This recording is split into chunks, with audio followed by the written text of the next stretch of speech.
in the cup, David? I only drink coffee. Yeah, right. Okay. I haven't had a drink in 25 years. Good for you. Got iced tea here too. Okay.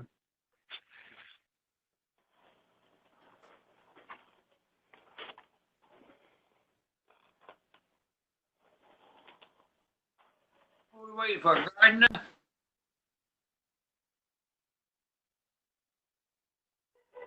He was here. I think the only person not here is Lynn. Is Gardner there? I'm here.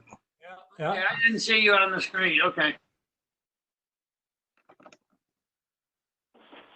I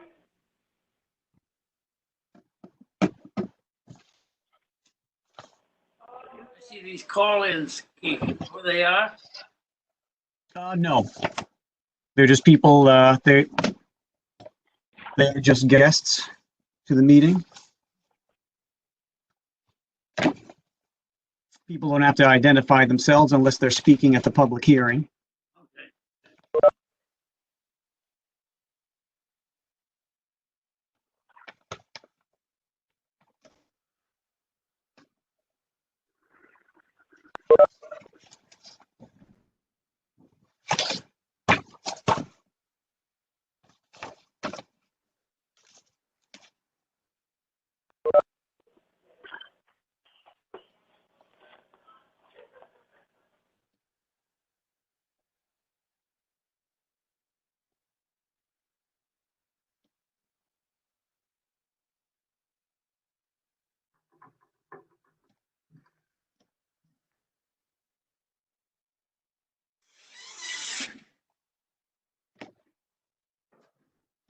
Oh, Lynn's on.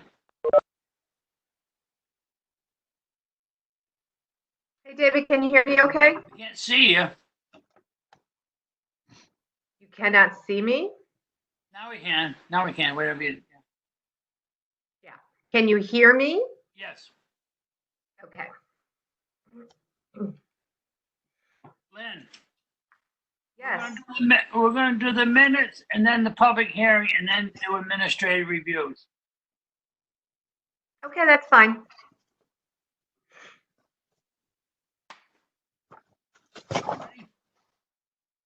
Ready, Keith? Yes. Call the May 12th, 2020 special meeting is ZBA Planning and Zoning to order. Seated tonight are 5 regular members. Myself, David Rathman, Gardner Young, Ben Philbrook, Lynn Conway, Fred Dykeman. Also here is Peter Shemowitz. Chuck Sheehan is Ryan on? Yes, Ryan's on. And Ryan Deasy. Minutes of the previous meeting. Do I hear a motion? Make a motion to approve. This is Ben Philbrick. Second, Fred Dykeman. Any discussion? They look good. They look good. All those in favor? Aye. Hi. Opposed? Ayes have it. Next order of business is the public hearing. Ben, it's up your turn. Okay. Pursuant to the general statutes of the state of Connecticut, revision of 1958, and all amendments thereto, and pursuant to the zoning regulations of the town of Stonington, Connecticut, Planning and Zoning Commission hereby gives notice that it will hold a public hearing on Tuesday, May 12th, 2020 at 7 p.m. by virtual meeting on the following application. PZ 1930 SUP and CAM AG Trust LLC, Ymca. Special use permit and coastal area management review applications for modifications to approved applications for a 10,000 plus or minus square foot building. Modifications include addition of dormers, change to proposed building uses, medical and wellness, and an on-site ISDS. Property located at Harry Austin Drive and Masons Island Road, Mystic. Assessors map 160, block 4, Lot 4, Zone M-1, continued from 3/17/20. The way the public hearing works, first we'll hear from the applicant and then anyone in favor of the application. Then we'll hear from those opposed to the application. And then we'll have anyone just trying to have general comments on the application. And at the end, we'll hear from the town planner on the application. Mark, are you on here?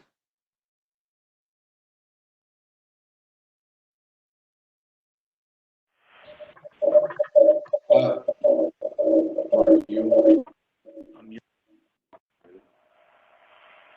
he is. Mr. Rapp, can you hear us okay? Yes. We're getting a little bit of feedback.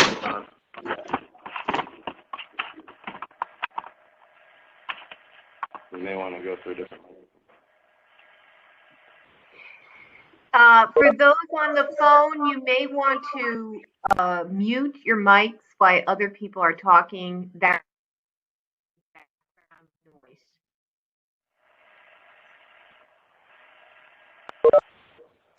Yeah, is anyone else getting any feedback? I think it's gone now. Great. Okay. Thank you. Mark Camo is present. Our project. Sorry, I'm still getting a little bit of. Someone's dialing in now. Keith, are you there? Yes. Yeah, I'm Yeah. getting a little bit of. I'm getting people dialing in on my end. I don't know. Can you guys hear that as well? Yeah, I'm muting people as I can. Keith, this is Lynn. You can mute everyone but one person. Yeah. And we're under AG Trust Mystic Landing. We're all together. Okay.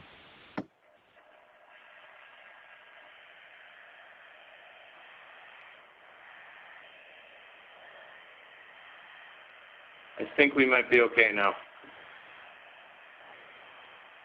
Great. Yeah, sounds good now. Okay. If it pleases the chair, I'll get started. My name's Sergio Terenzia. I'm the engineer for the project. I'm with Terenzia and Associates. The site plans that were prepared and presented to you in this application were prepared by my office under my responsible charge. Our offices are located at 99 Mechanic Street in Pawcatuck. With Terenzia and Associates, I am the president and the principal of that company. And I am a licensed professional engineer in the state of Connecticut, just for the record. With me tonight, I have my client, Bodhi Georgiadis, the project and property owner and applicant, Mark Camo, project architect, Paul Garrity, who's the project attorney, and one of my associates, Sarah Brittner, who's going to be helping me with presentation tonight. We'll be presenting our screen, and I'll be speaking to it as we go through. And if there's any questions, I'm assuming we'll hold off as each one of us get through our presentation, if that pleases the board, the commission. So with that, we'll start presenting our screen, and I hope that everyone should be able to see it. Mark, can you see it on your end? Coming up. Great. I believe most of you probably already read the staff report, but very briefly, the property located on the corner of Masons Island Road and Harry Austin Drive is the subject of this application. It has had a pretty long history of permitting with local permitting through special use permit, inland wetlands, as well as, I believe, a Superior Court decision associated with this property and its history. The site as it sits now is a vacant lot. It's been cleared in the past. and is located just in front of the YMCA and the old Color Lab lots. Sarah, if you could zoom out a little bit, just give a little more context. And as most of you are familiar, the Mystic YMCA, or the Knight family YMCA,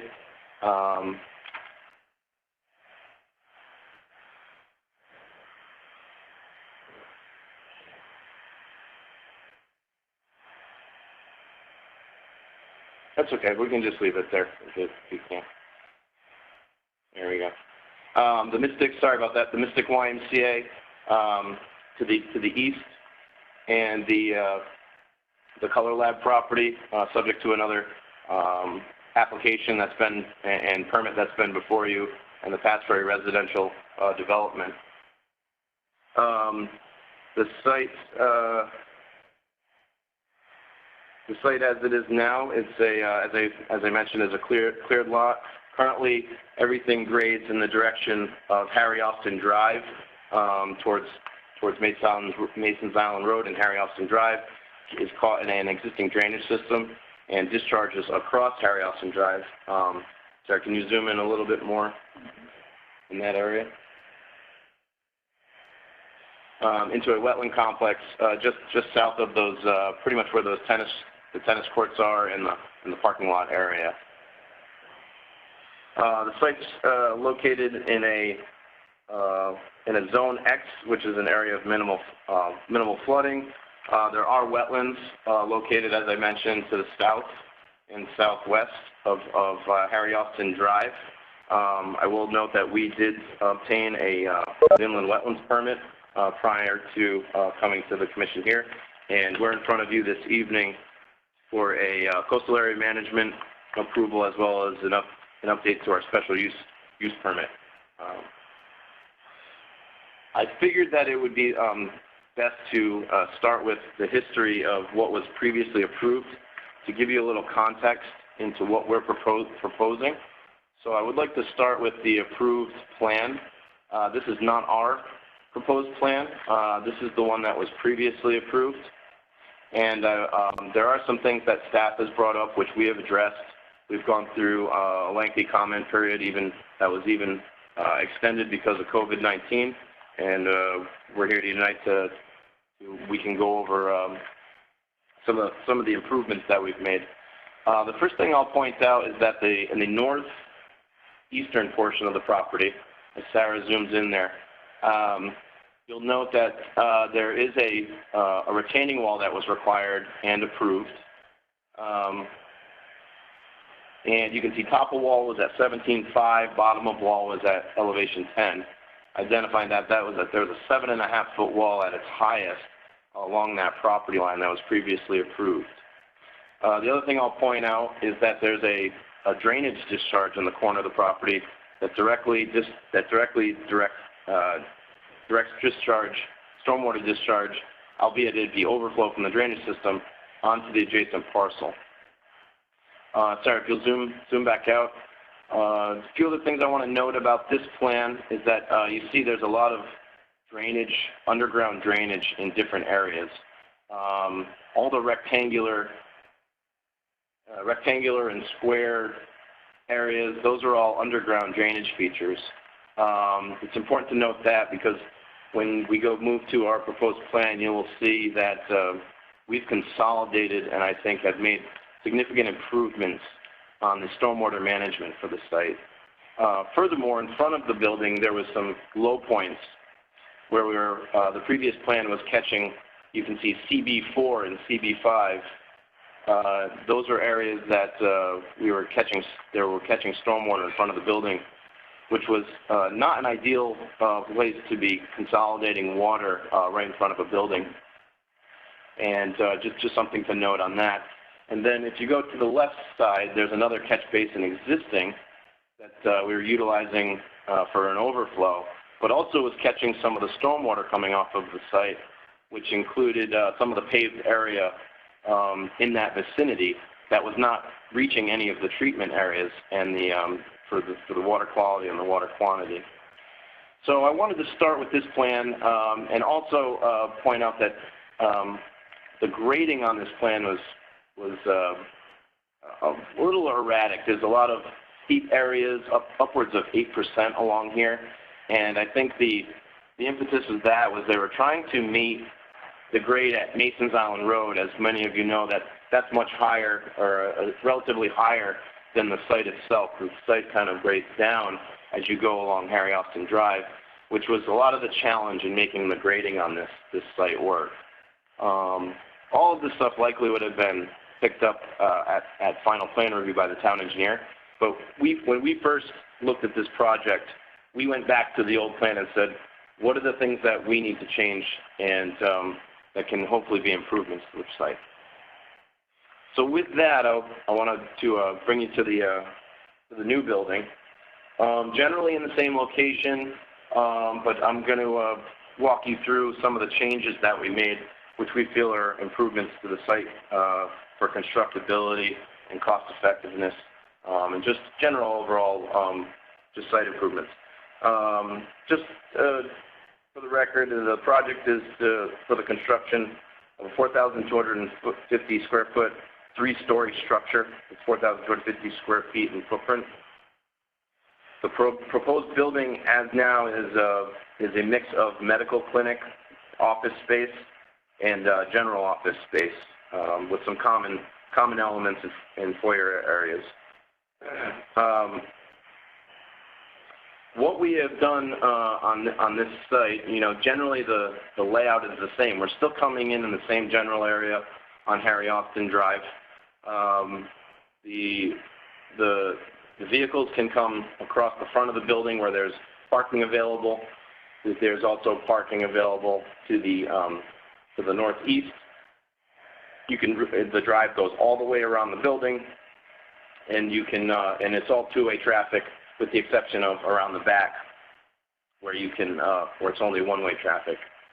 I wanted to point out that we now have a septic system on this site. That's one of the material changes that had to be made because of we received a hardship from the Water Pollution Control Authority because if we had to tie in a sewer line, we would have to extend over 500 feet of additional sewer line to get it to a point where it could discharge to the municipal system. In addition to that, the town currently has a moratorium, which we're not exactly sure when will be lifted. I've been told sometime next year, but sometime early next year. But we would like to get construction started and needed to plan to be able that we can discharge wastewater on the site. So as such, we applied for a Ledgelight Health District permit for a septic system, which has been approved for the mix of medical facility and the office facility. The septic system is just to the Sarah. Could you just kind of highlight it? Septic system field is in the front there near the driveway access. I will point out that there was a drainage line that runs through there, an existing drainage line, a gray dash line, and that line is going to have to be relocated. And we've spoken to the planning department and the town on that, and it's basically just a relocation of that line to make sure we observe minimum setbacks, and it'll allow the town drainage to flow at the same quantity and rate as it did before. We're just mimicking it and just relocating it. And once again, because we needed to get the septic system on the site, and this was the ideal location. One improvement that I will cite with this is that we've consolidated the drainage system into one area. It makes maintenance and construction much easier. All the pre-treatment is within this one field.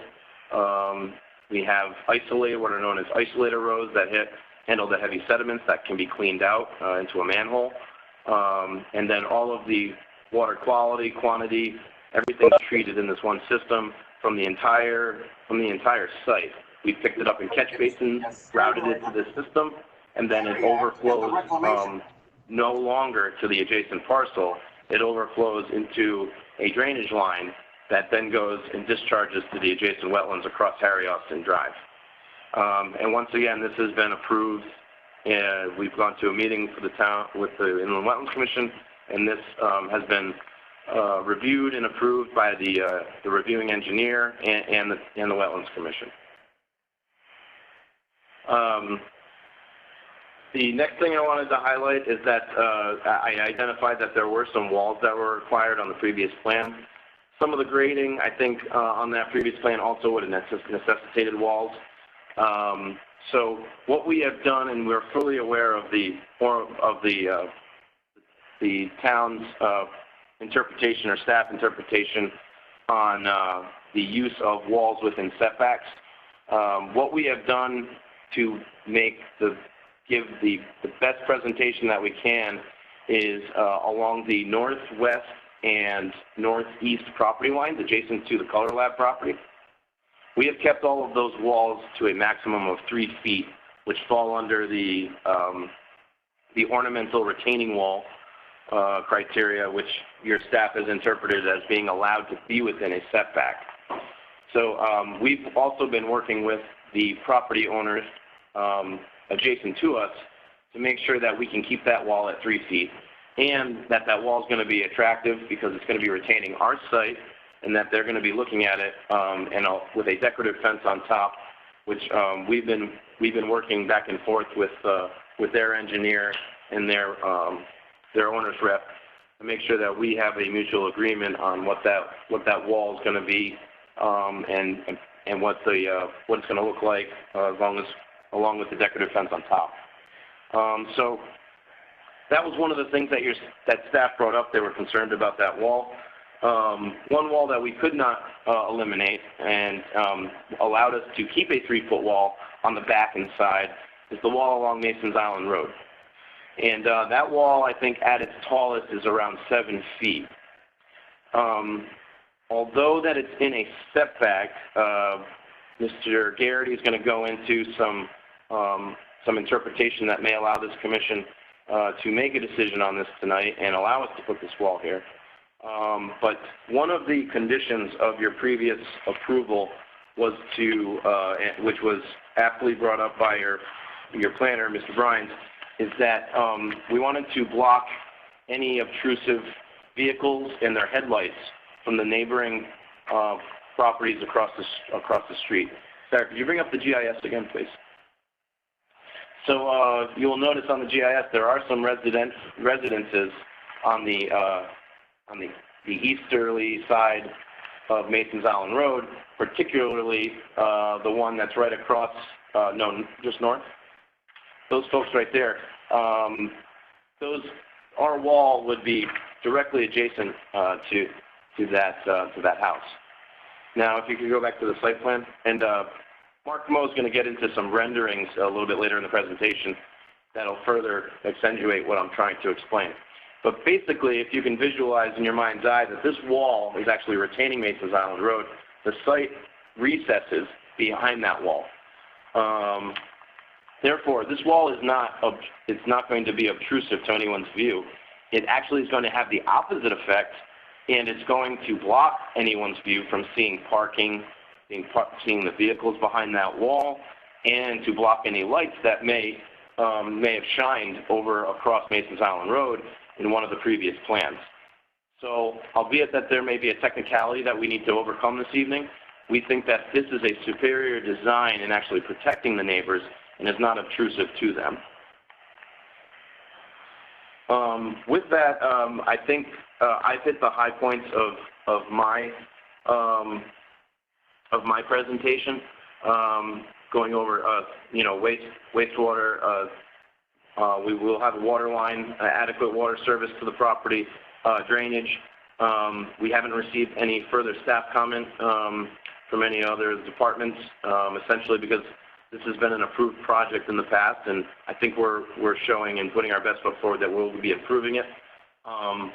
With that, unless there's any questions, I was going to move the presentation over to Mr. Garrity so that he could address some of the more of the regulatory technical questions. Question here. Yes. Those of us who live out on the island understand that there's a sewer line in Mason's Island Road. Why did you not connect into that? I don't believe there is a sewer line in Mason's Island Road.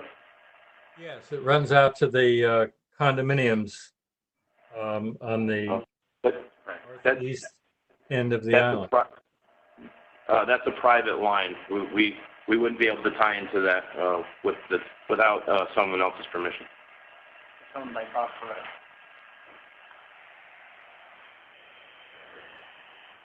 I have a question. Yes. Peter Chomowitz. On your site plan, you've got the top of the wall elevation at 24 feet. What's the elevation of Mason's Island Road? Could you zoom into that, sir?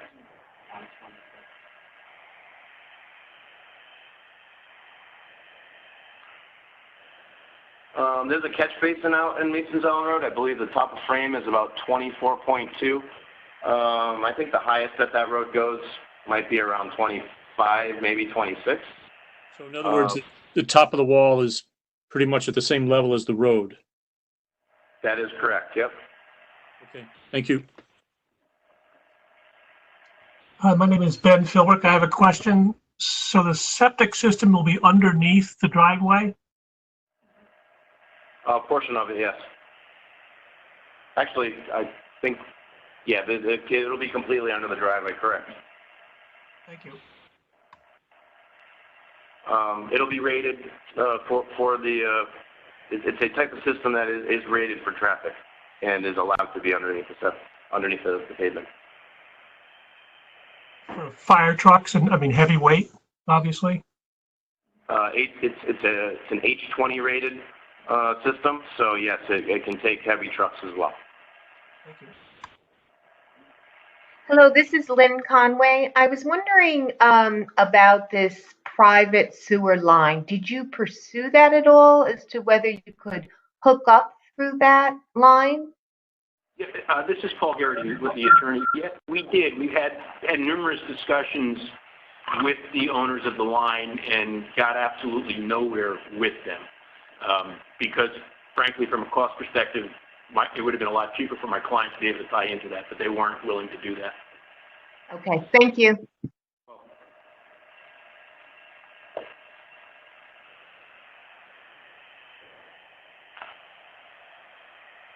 Are there any further questions before Mr. Garrity continues on with the presentation?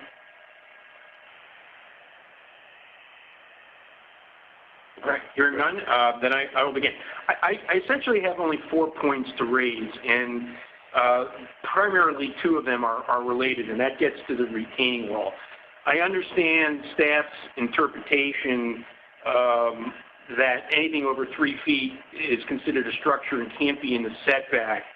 I would disagree that that's an appropriate interpretation, in part because in the section which defines a structure, there is no distinction between 3 feet or any level above that. And from a legal perspective, I think that creates a vague scenario in terms of its enforcement that's otherwise subject to constitutional challenge. That said, in section 2.13.2.3 of your own regulations, it does say that retaining walls may be built within 6 feet of the property line. So to me, that is telling me that this type of proposed retaining wall is permissible within a setback, and it's not something that would ultimately be excluded. Which brings me to my second point, which is, what's the purpose of a setback? Generally, the purpose of a setback is to provide abutters with some room, whether it's for view or space requirements, largely aesthetic, so that they don't have a structure right on their property that might impact both the aesthetic value and the actual monetary value of a property. In this particular case, as Sergio pointed out, this is located below grade. It solves a previous problem from the prior approved proposal, which is headlights from traffic in the building parking lot shining into property not across the street. I mean, that's not at a butter, but across the street. And because there's a town road in between, the property on the north east side of Mason's Island Road is not deemed an abutter, but this solves any particular problem like that, and it's below grade, so those properties over there don't have an obstructed view because the building is essentially lowered. So the view that they have today will be the view that they have tomorrow, looking out at a building which, from looking at the renderings that Mark has done, is an attractive addition to the area. The other issue, the third one, is the retaining walls next to our abutters, which we're keeping at 3 feet, so they would be below whatever staff's interpretation is. But we have worked with the abutters. We have a general agreement as to both design, some additional improvements if they want them, that they've agreed that they would pay for, and we're generally agreeable on, to the extent during construction there are access needs by either side, we will be able to work through whatever those needs are so that we don't interfere with either one's construction or construction schedule. So I think, you know, before I hit the fourth point, I just want to go back to the retaining wall. I know staff has interpreted that way, but I would take exception to that interpretation, again, because it's not spelled out in your regulations. So it leaves it to essentially an arbitrary and capricious application. I'm not suggesting that staff is doing that here, because Keith has also pointed out on page 15 of his memo that that interpretation has created problems and severely limited the ability of property owners to develop their lots. So I think he's putting that ball in your court to make a reasonable decision, and I think the reasonable decision here is to look at section 213.2.3 and realize that you've considered this in the past in terms of designing your regulations so that you could put a retaining wall up to the property line. And frankly, from a design standard, and I'm not a designer, but I've done enough planning and zoning work over the years, that makes absolute sense, because you have to move the retaining wall 50 feet out. You're losing a huge chunk of your property to an inability to develop it. So I would submit to the commission that the design is appropriate and that they should apply 2-13.23 in this particular case and allow the wall to be constructed as proposed. Finally, and I appreciate, as does my client and the rest of the team here, staff's concerted effort in light of all the circumstances and the shutdowns that we've had to work on this application remotely and keep in touch with us and get this done. We were hoping, as I have with many clients right now, to have been at hearings in March and April to move projects forward, but we understand, obviously, you know, this is no fault of anybody's, and we appreciate the commission, you know, stepping up to the plate and getting on board with Webex and like that. Where I'm going with this is we have a number of financing contingencies that we're working on. Some of those are very time sensitive, and because of delays, we are getting very tight with the deadlines, and any little hiccup could upset the financing, the ability to get the financing and close on those transactions. So to the extent that the commission can render a decision tonight, we would greatly appreciate that, because we're juggling a lot of balls right now, and each one has to stay in the air as long as possible. But in order for us to get this deal, which we think is a great addition to the town, moving. Thank you. Thank you. Mark? So with that, Mr. Chair, we were going to move it over to the architectural portion of the presentation to look at the beautiful building that Mark Camo has designed for this site. So we're going to switch over he's going to switch right over to presenting from his computer, and it will, I think did you already switch it over yet, or am I still, you stopped? Okay. So Mark, they might be able to hear me through your computer now. I don't know if they can. Yours.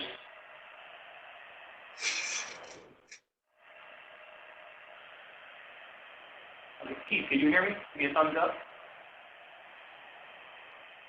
We can hear you. You can hear me? Yes.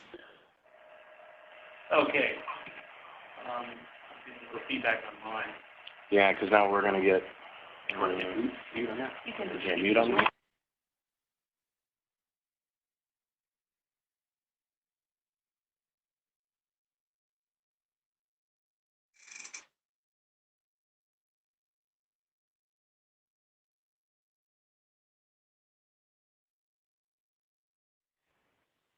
We can no longer hear you.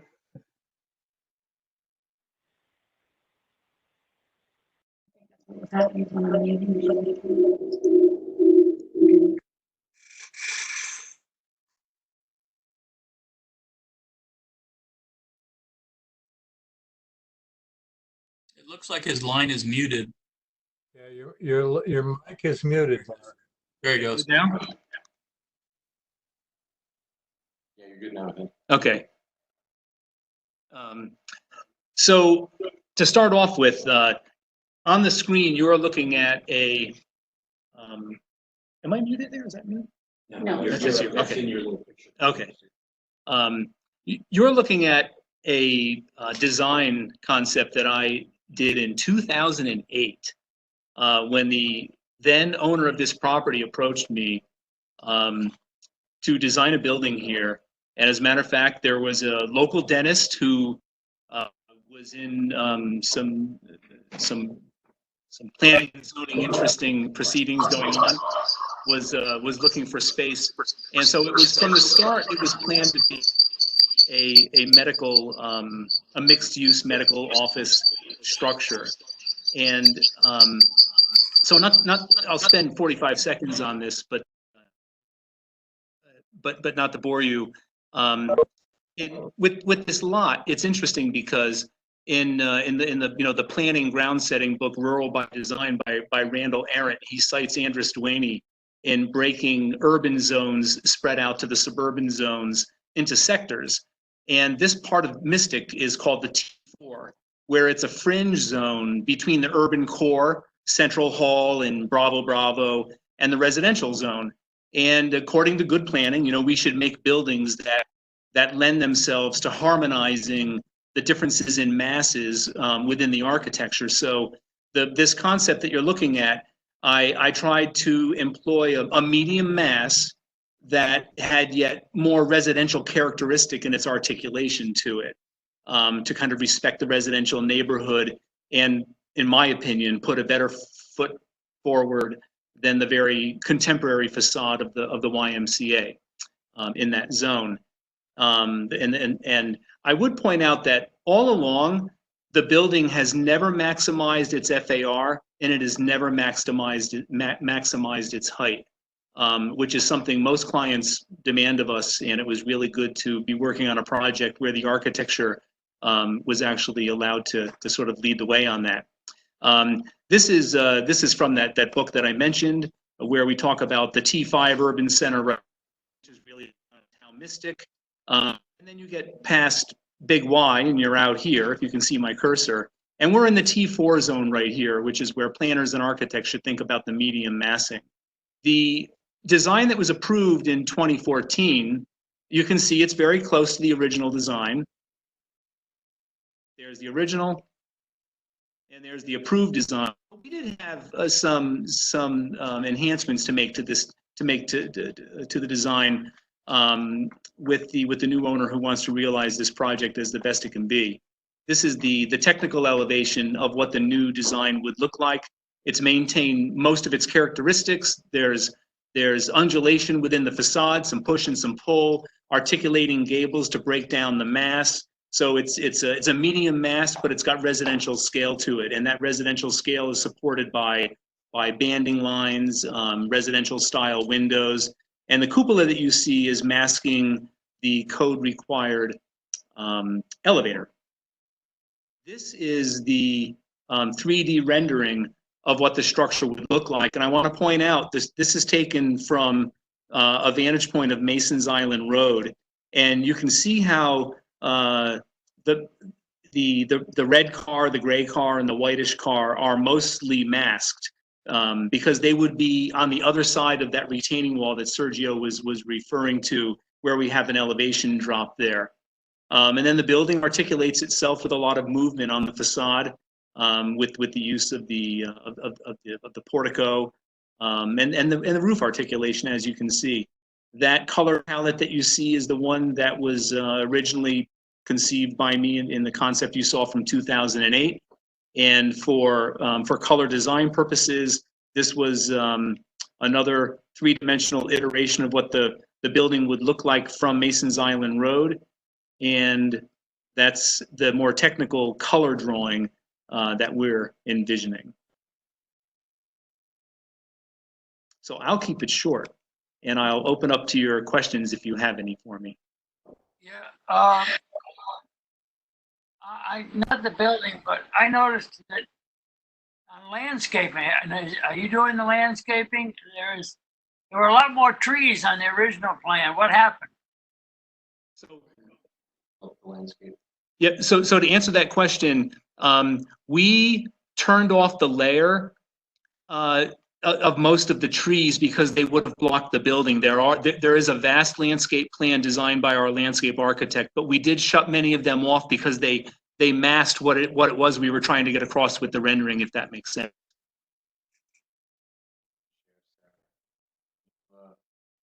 Can we see that before we're finished? Yep, yes. I think you might have switched. Are you on mute now, Mark? Or are you still on? I'm still on. Yeah. So I'm going to unmute mine. Okay, I'll mute. Can you turn off your? Yeah, I'm muted. You're speaking. Yeah. So this is Sergio again. The landscape plan, I think should be being shared if everyone can see that. Sarah, can you zoom in a little bit? To Mr. Rathman's to Mr. Rathman's point, we still are meeting the requirements for all the trees, the perimeter trees and the internal landscaping trees. We worked with landscape architect Bob Deletta, and he was the original landscape architect on the plan. So we kept that consistency as we moved through and utilized his expertise on this. And we were able to get a lot of, there's still a lot of tree screening that's going to be taking place around the perimeter of the property, especially along Masons Island Road.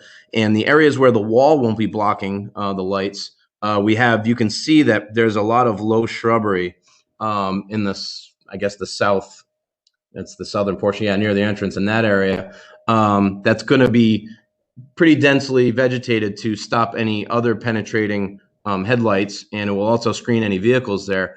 In addition to that grade still comes up slightly a foot or two from to get to Masons Island Road. And as you go up Masons Island Road, as many of you know, the grade just keeps increasing, and that necessitates the wall that we've been discussing. What's the material the wall is going to look like, this retaining wall? I think, Mark and I will bounce back and forth if we have any other questions. Yeah. What's the retaining wall going to look like? What's it made of? The final materials haven't been decided yet, but we can guarantee that it'll be an attractive and a very nice finish to it. But the walls won't be seen from Masons Island Road. They'll only be seen from Harry Austin Drive and from the building itself. But we're not gonna. My client has indicated he's not going to spare any expense on this, and they'll be very attractive. This is Lynn. I have a few questions. So about the retaining wall, can you go back to the picture that Mark had up?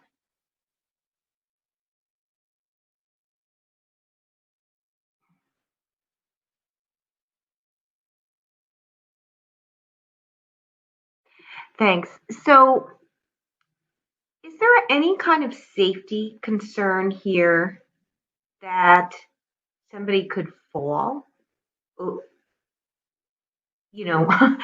Fall, from the 7-foot drop?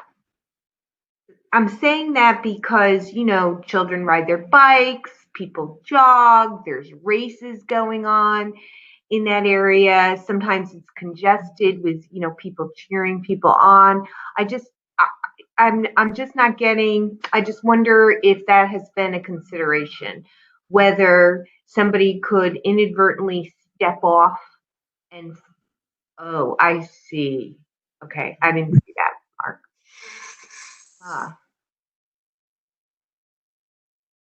Okay. Boy, that's too bad, huh? Um, okay, let me ask you another question. How about the lighting in the parking lot? How does that work?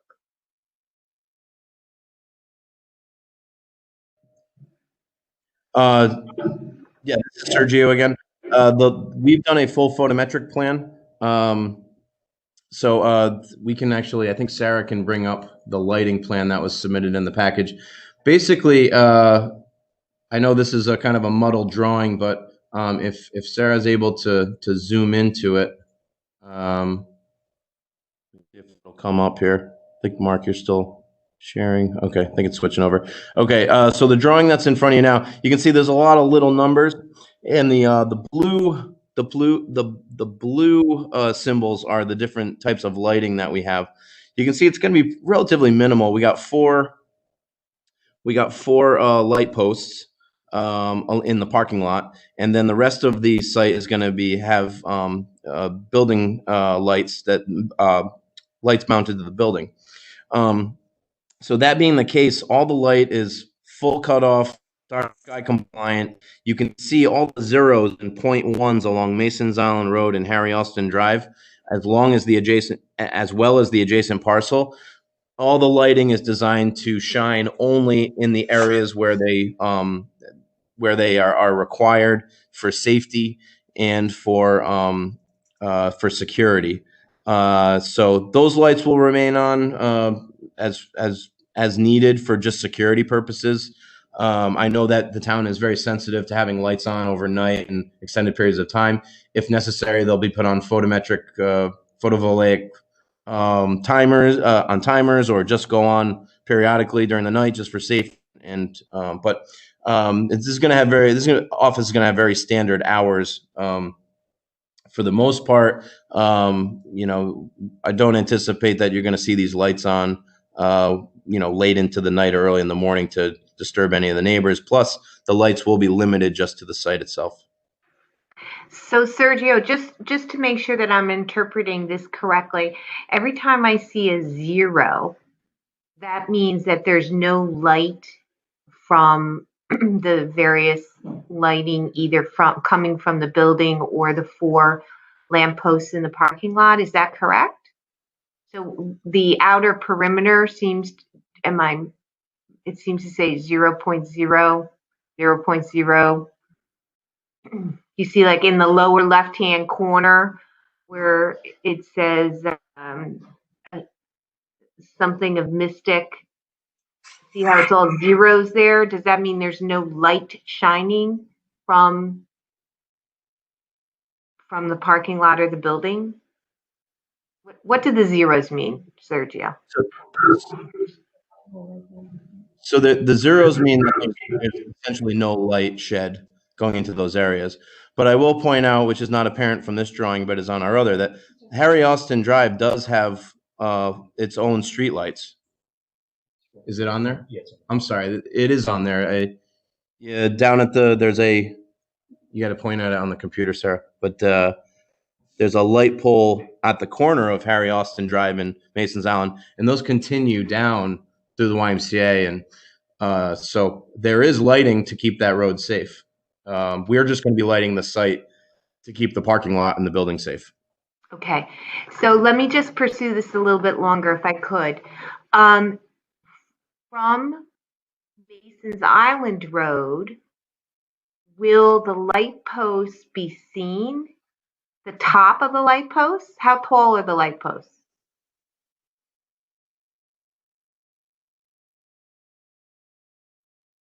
I'm gonna have to take a look and see how tall those poles are. Okay, and then the lights that are coming off the building, are they on the 3rd floor? Are they, how's that working? Are they coming from the 3rd floor, from the peak of the roof, from the 2nd floor? Where are they?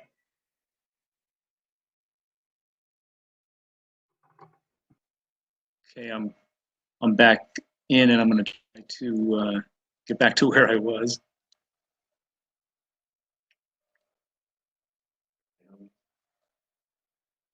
Oops.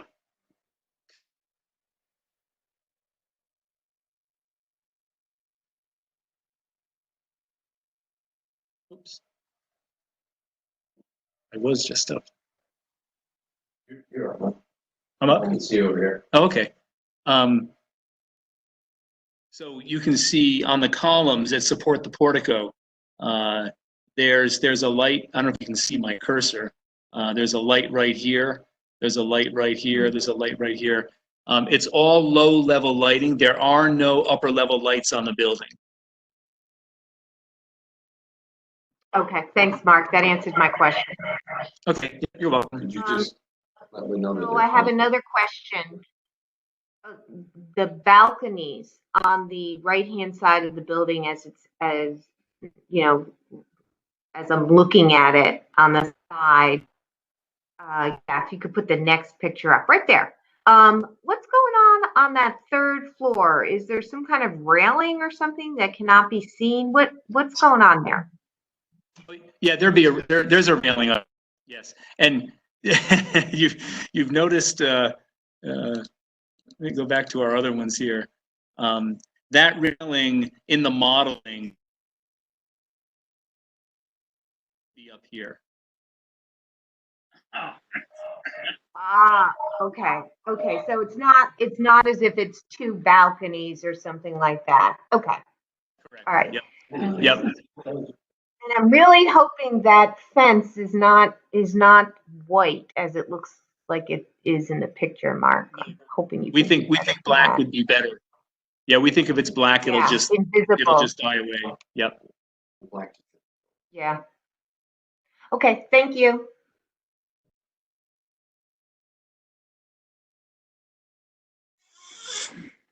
Any other questions at this time?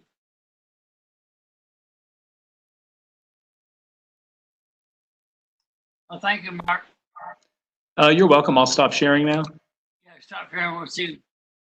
Anyone else like to speak in favor of this application? So, Mr. Chairman, what I'm going to try to do is share my screen here to show people how to raise their hands, because this is going to be awkward. This is our first public hearing, trying to have people speak in an orderly way here, but we'll give it a shot.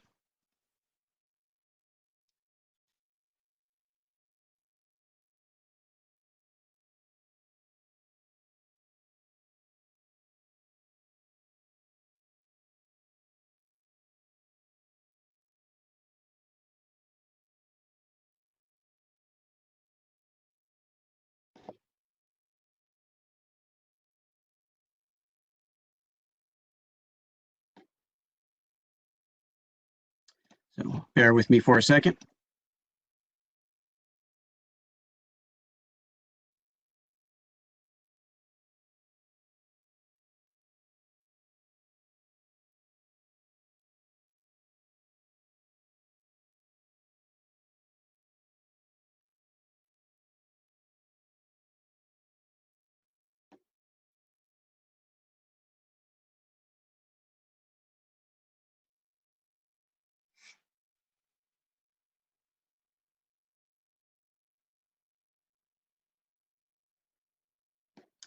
Okay, so somehow I'm not able to share my screen, but for those of you at home, if you're on your computer, if you put your cursor near the bottom of the screen, there's a little logo that looks like a person with 3 lines on it, which will get up to participants of the meeting. When you click on that, it lists all the participants. When you see your own name in there, you can raise your hand. That will show us that you'd like to speak. If that doesn't work, the chairman will also just generally call on people to speak. And you can unmute yourself also by clicking on a little microphone. I've gone through and muted everyone before, so everyone's background noise wouldn't be coming on.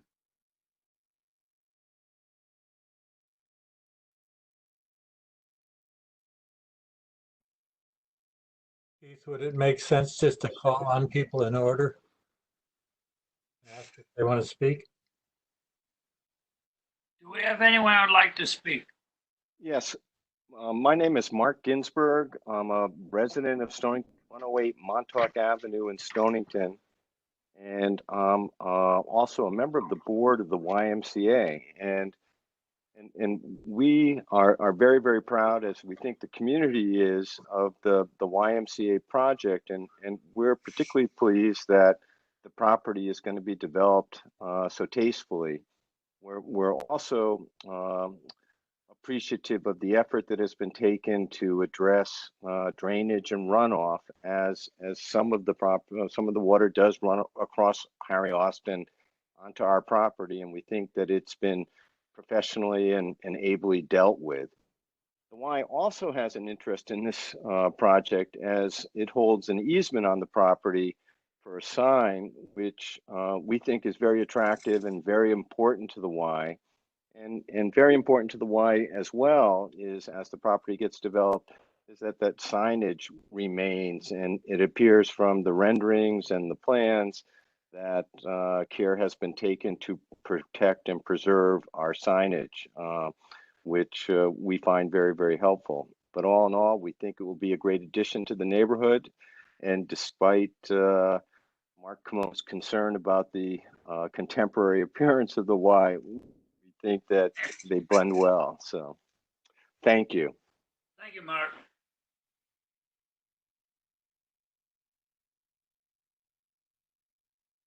Anyone else like to speak in favor?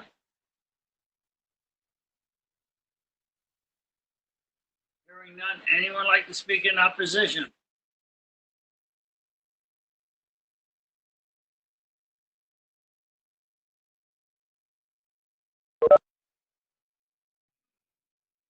Hello. Hello? This is Tiffany Wyman. You're on, Tiffany. Can you hear me? Okay, thank you. I actually am a neighbor. I live across the street on the corner of Harry Austin and Masons Island Road. There's a few things that I am concerned about. So I'm questioning. I believe that the driveway is being moved in this new proposal. So if the driveway is being moved closer to Masons Island Road, I'm curious about what kind of impact that's going to have on the traffic, because the traffic on this road is obviously changing quite rapidly. So that's one question. The second question I have is, the original drainage, I believe, that was set up on that piece of property was done so that there could be quite a bit of surface that drained water. So there was a lot of grass, there were plantings, there were all sorts of things like that. So I'm curious how much more asphalt will be on that piece of property. Yeah, it was all underground drainage and storage for water so that there could be more grass on the property. I'm also concerned with the 7-foot wall and the multiple comments that have been said about how what a wonderful addition to the neighborhood this will be. Of course, no one that has made those comments actually lives in this neighborhood, so I find that kind of interesting as well. I do have to say that that fence along Masons Island Road is not what I would consider attractive or adding value to the neighborhood.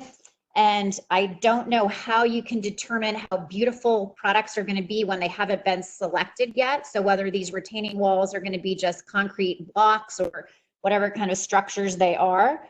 And I also don't like the idea of this getting pushed through because of people being concerned about finances. We have concerns as our property values get affected. So I really have a problem with this getting pushed right through to meet people who are coming into the neighborhood's objectives and not caring about people who have already invested in this neighborhood. Thank you, Tiffany. The applicant will answer your question to rebuttal, I hope.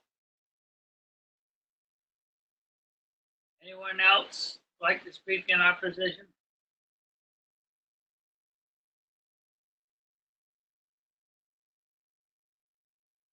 Any general comments on this application?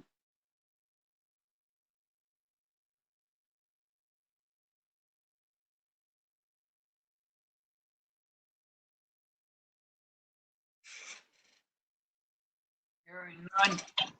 And just a note, just to not forget to unmute your microphone if you are looking to speak.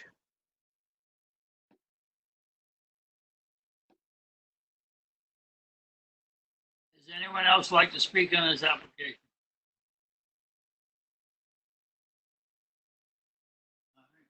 The applicant for rebuttal, please.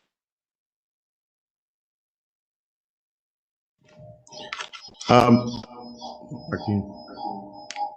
Sorry about that. Mr. Rathman, we will, if I may, once again, Sergio Terenzia for the applicant. If it pleases the commission, we'll address Tiffany's concerns as a neighbor. I'll start off with, as part of my presentation, and we started with the original plan.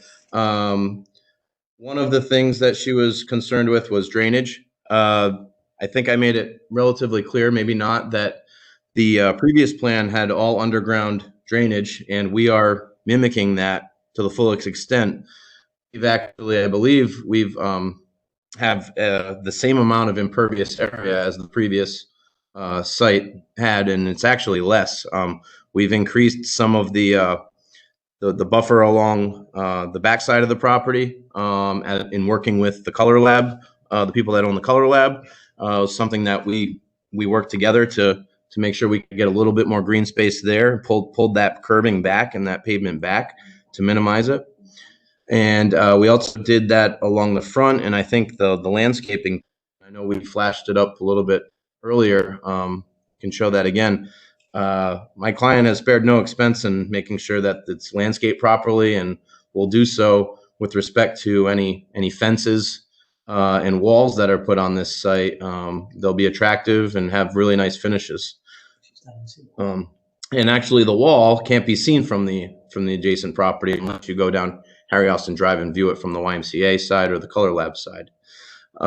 With respect to traffic, the access is in the same location. Any adjustment to it is minor, if that, from the previously approved plan. We have also gone through a thorough vetting process. This isn't being rushed through. This has been gone through 2 rounds of comments with the staff engineer since the town engineer left, through your peer engineering review from another company. We provided a site lighting, a site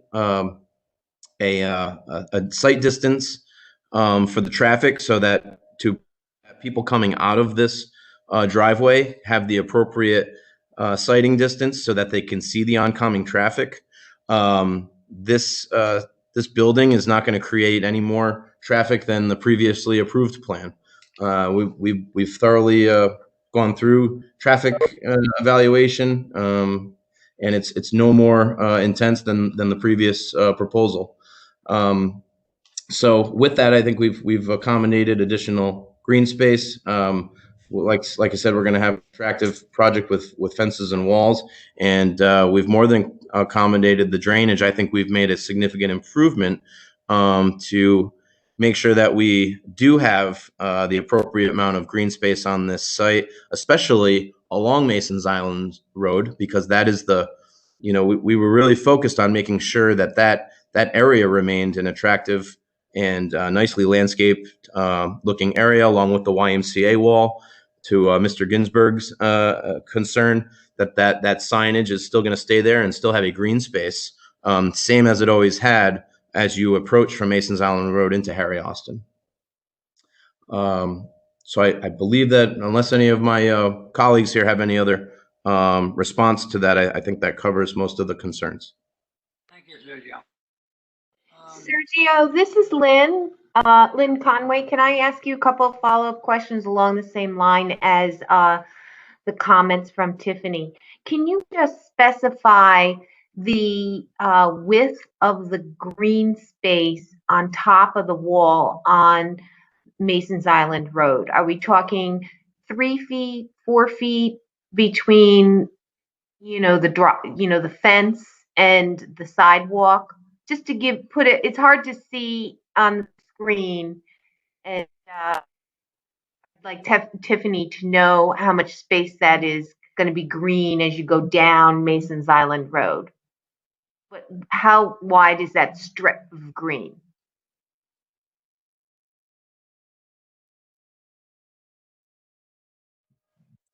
Yeah, to answer your question, it varies.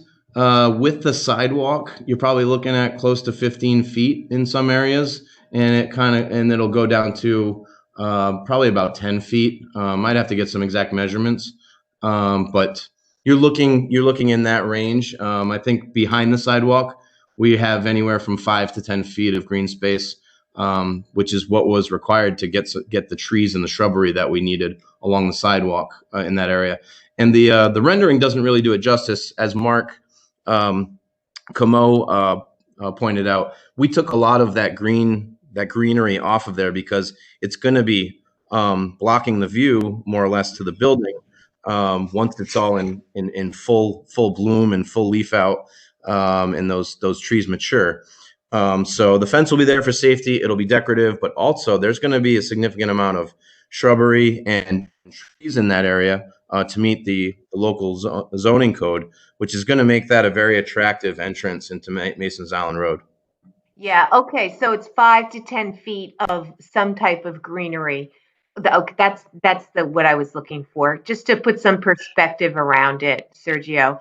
And then let me ask you just one other question that came up having to do with signage. So, I didn't hear you mention that at all. I might have missed it. The signage for the YMCA is not being affected at all.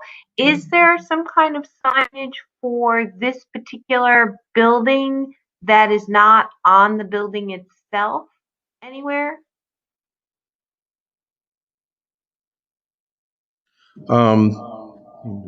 Hit that, Mark. Thanks. Sorry, we got a couple of computers going here. The signage, we are deferring to a future decision. We originally had proposed some signage that would either incorporate the sign with the YMCA or work around it. In order not to bog down this application, we really want to get to building the building, and we'll come back in whatever it's the commission's pleasure, or if we can do it administratively, it would be even better if we're in conformance to get a sign permit that's going to be in concert with the existing sign that's there. As Mr. Ginsburg pointed out, there is an existing sign easement that we have to abide by, and there's conditions of such on the land records. And so we fully intend to comply with that. It's in your conditions of recommended stipulations that you acknowledge that there is a legal non-conforming sign for the YMCA that will remain. And we hope that we can maybe work with the Y if there's going to be any change to that sign, or it's going to remain and we'll work around it. So the long-winded answer is there is no sign proposal for this application at this time.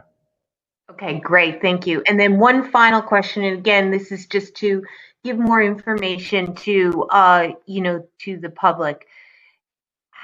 You said you haven't selected the material for the retaining wall as yet. Have you narrowed it down to like 2 or 3 things that you could tell everybody it's one of these? Just again, it's just an information pass because it's come up from the public.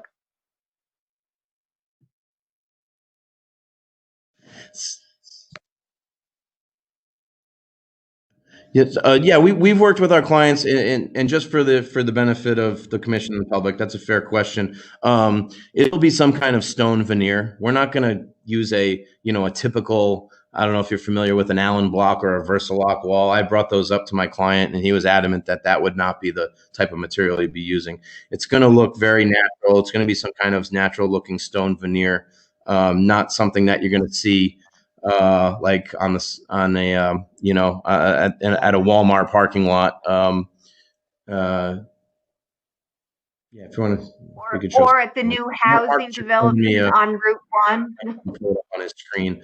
And as far as the fence go, we've talked about a nice, like a wrought iron type of fence, vertical fence. We tried to get that across in the rendering, but we didn't want it to take away from seeing beyond the building. So you're talking, we're not going to put up a chain link fence. It's not going to be a vinyl fence. It's going to be something that fits with the character of the area. Like I said, something like a wrought iron black fence. This is Ben Philbrick. What would the height of that fence be, roughly? The height of the fence would just be enough to meet code for safety reasons. So I believe minimum is 36, or is it 48? 42? I'm sorry, Mark's telling me it's 42 inches tall, just to meet code. So for safety purposes, we wouldn't want it to be an 8-foot or 6-foot wall fence. That's not what we're going for. Nor does my client want to, go through that expense. It's just going to be the minimal that we need and look really nice. Understood. Thank you. Thank you, Sergio. A question, Sergio. This property backs up on the north side to the railroad tracks, correct? I believe so.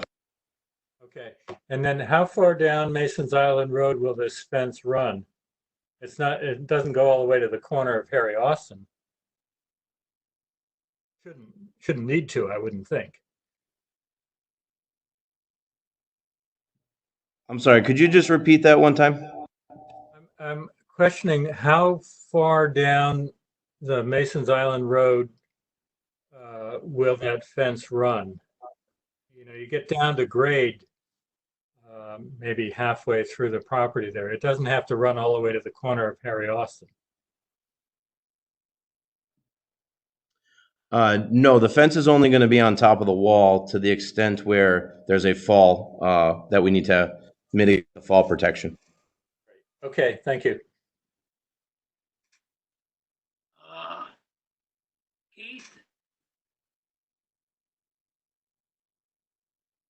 Keith, it's Yes. your turn. Sure. Well, as was stated, back to the basics of the purpose of the application. A special use permit was required, basically because they're making the building a little larger with those shed dormers. It's the interior space that's really increasing and not the size of the exterior itself. And just the other changes to the site are what brought this back before you. One of the main things for you to decide is that wall issue that their attorney talked about. It has been our interpretation for the past couple of years that retaining walls over 3 feet tall can't be located in building setbacks. And it's spelled out in the report. The purpose of that was to prevent some negative situations of large walls being right on someone's property lines, but there have been some negative consequences of that. In some zones, you have 50-foot setbacks. So to not be able to have a retaining wall of over 3 feet in up to 50 feet of setbacks can be pretty problematic when you're trying to develop a site.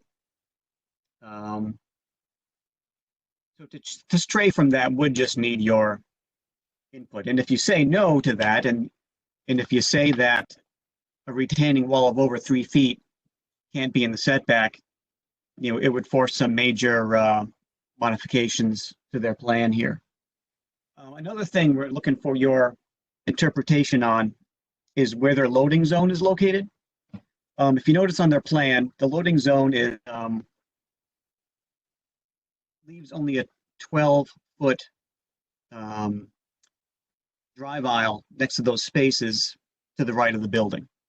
The regulations are a little fuzzy about whether they can do that because you're supposed to have 24 feet of backup space for those parking spaces. From what the applicants are saying, the loading zone won't be used all that frequently. They won't really have much tractor trailer sized deliveries as a medical office building. They're willing to have that be employee parking if need be, but that's just something where the commission would have to weigh in there. Well, Keith, that was similar to when we just approved on Route 1, when they have just small delivery trucks coming. I find so Yeah. Yeah, that's true. the loading Later on, if the purpose of this building changes, and if the loading zone was approved, the plan was approved as is, then does that kind of convey, regardless of what the purpose of the building may later be? It would be stuck with that layout. And the other commercial building was smaller. It had less commercial space and was more of a financial office. Right. Well, if it changes use, it'd have to come back to us anyway. Right, but at that point, the plan would have been set, et cetera, and, that's a change of use that's usually not something that somebody would go through. I mean, would never probably even be presented to the commission as the fact that, we're not meeting. I mean, 12 feet versus 24 feet is only 50, it's 50%. It's big. It's not a minor reduction. Keith, my question to you also about the retaining wall, are we setting a precedent?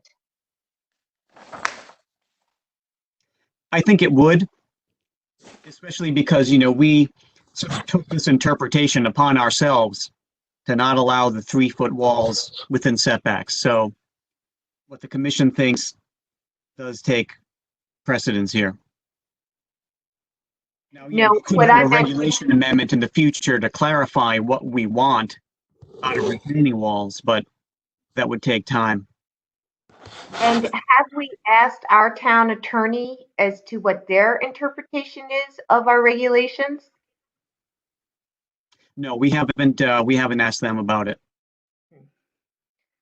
I certainly think we should do that. Can we make a distinction here? I mean, this is a retaining wall that is not at all visible to the neighbors. It's to keep essentially to keep Mason's Island Road in place, and so it doesn't fall into the parking lot. So that's different than putting a 12-foot wall down the property line that is visible to the neighbors. That's a distinction that I think is worth considering. Yeah, I agree with you, Fred. I just don't want, another applicant to be able to quote what has been done here, right? So I'm thinking of the retaining walls that are being built in with the new housing on Route 1 past the high school, and those very, very tall, unattractive, viewed from Route 1 by everybody who passes it, retaining walls. So I just want to think that it's worth getting the town lawyer to give some comment as to if we approve this, are we setting some kind of precedent that the next time this comes along, we don't have to abide by our setbacks or anything else. But I see your point too. You can't see it from the street. I totally understand where you're coming from. In my opinion, the town attorney would likely say that it's up to the commission to interpret its own regulations in a case like this. Can we approve this without setting a precedent? In other words, can we approve this as a one-off without committing ourselves to the next retaining wall or that comes down the pike?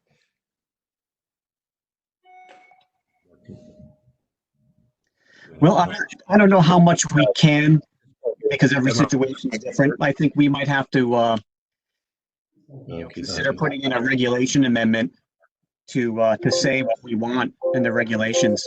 which would take a few months, but in a sense, people do need guidance when they're developing sites like this as to what's allowed. And we do too, Sure.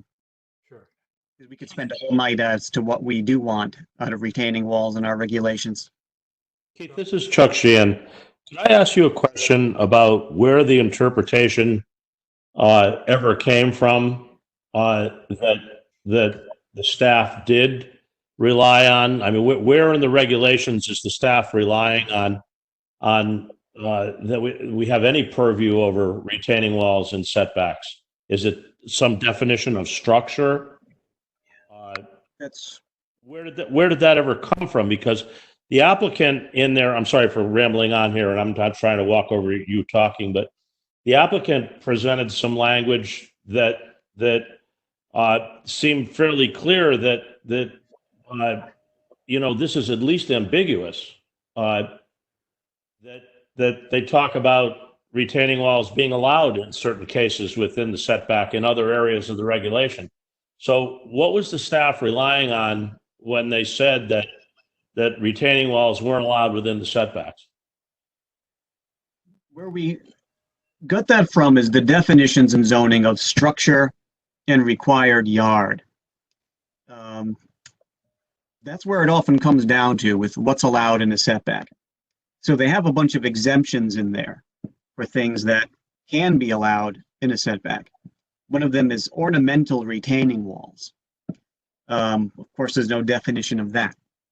And you need a building permit if you're building a retaining wall of over 3 feet. So that's how we settled on what's allowed in the setback based upon what height you need a building permit for the wall. Keith, this is Paul Gary. Can I speak? I don't want to cut anybody off. I'm finished. Thank you, Keith. That was very helpful. This is Chuck. So, if I can address two issues, I think it was Ms. Conway's issue regarding if there's a change of use. This is a special use permit, so we can't change the use from office and medical without commission approval.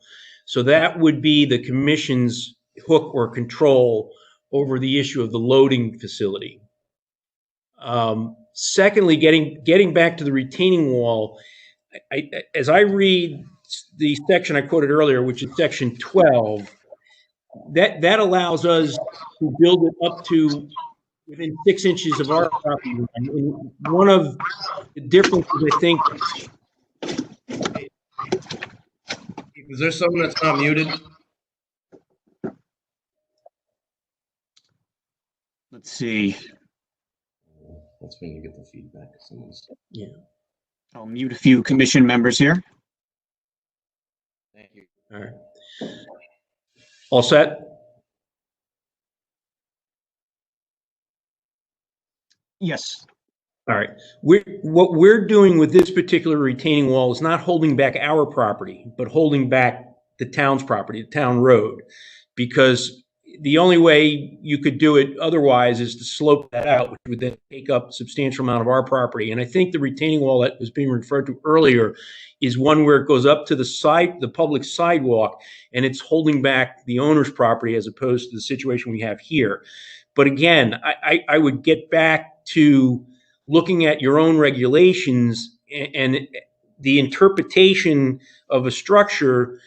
I think by saying we can't put this wall up when you have a separate regulation that says we can build a retaining wall within 6 inches of our boundary line is really a inconsistent interpretation on it. And I think in this case, as it's special permit, given the fact that we're holding back a town property or the town road in order to construct our parking lot, you can, I don't want to call it a one-off, but I think you can justify why you would make an exception if the commission thinks that the interpretation is appropriate. I happen to think that the interpretation is not appropriate. And as I said earlier, wouldn't pass constitutional muster under the arbitrary and capricious standard because it's subject to and the report that Keith provided sort of indicates that there's a lot of different circumstances where this could adversely impact the property owner and it might be applied differently in order to avoid that adverse impact, which means then that it's somewhat arbitrary and capricious. I'm not suggesting that that's staff's application of it, but that interpretation leads me to believe that if challenged, it won't sustain the challenge. It won't prevail on the challenge.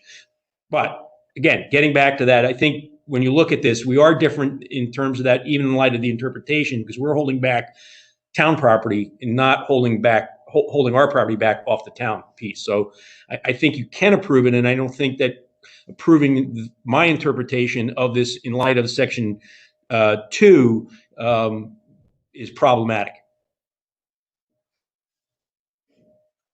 Boy, I wish I had known you could have just sloped the property, because that's what I would have said in the very beginning. Okay. Without getting issues, I think as a practical matter, I agree that the wall is not an eyesore, and B, is necessary to hold Mason's Island Road up. And I wonder if we can't go ahead with this application and then get right to work on retaining walls and get some more specific rules in place that would allow this sort of thing without allowing somebody to build a 12-foot wall in their neighbor's view.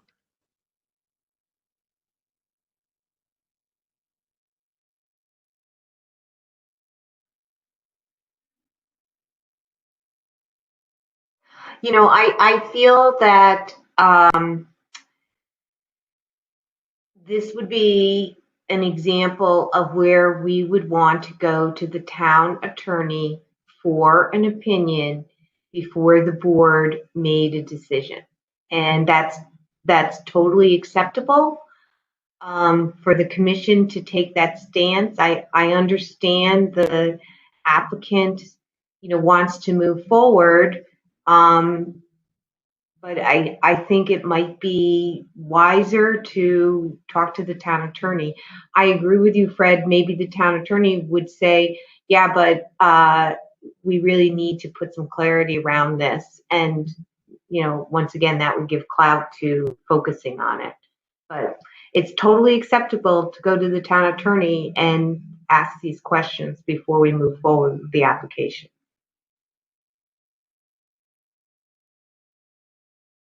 This is Ryan.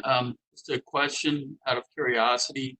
If we wanted to move forward with approving the application, as part of that, could we specifically stipulate that we're approving it within a very, lack of a better word, strict or open interpretation of that, where we could make it very specific? We're only approving it in this instance, given the way that the retaining wall is rather different than what was normally conceived of when the original thing was written.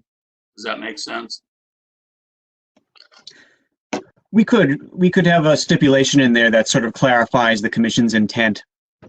Something like this retaining wall of over 3 feet is being approved because it is sloping away from the road, or something like that. Okay. Thank you. I would suggest we do that, because this property has been in this stage for 10 or 12 years now, and I think it's time to move ahead with it. And I think that if we need to fix how we define a retaining wall and whether it's visible to the rest of the neighborhood or not, we should do that. But going to the town attorney is going to take months. And I'm not sure why we would do that. Let's just make this approval specific to this application and then work on it. And I have a question for Ryan. Who's Bertha? Who is Bertha? Bertha? Oh, Bertha's Muscles, Baltimore.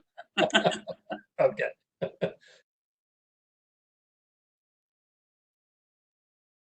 Keith, do you have anything else to add?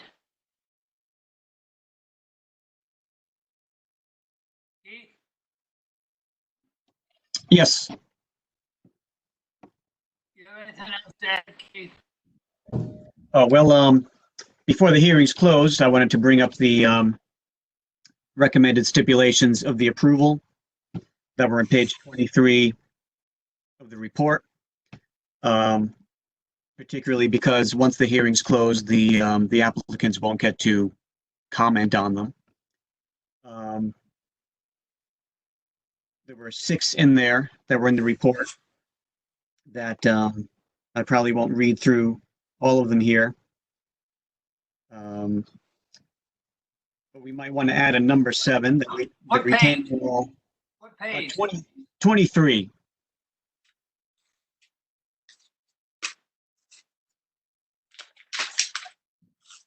Might want to add stipulation number 7 that the retaining wall shall be a stone veneer, as stated by the applicant. Also, a number 8 that the fence along Mason's Island Road shall be a black wrought iron fence or similar material. And we were talking about a number 9 that the retaining wall of over 3 feet is approved in the setback.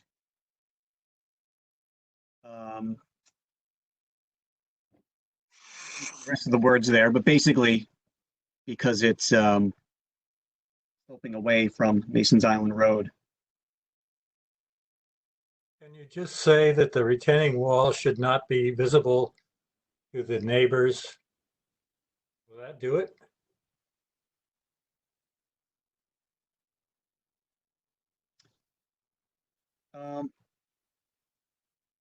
It could. Although technically, it's visible from the YMCA, which is a neighbor, but it's not visible from the across the street neighbors on Mason's Island Road. They're going to have to look around the building to see it. I think we're, you know, we're getting really.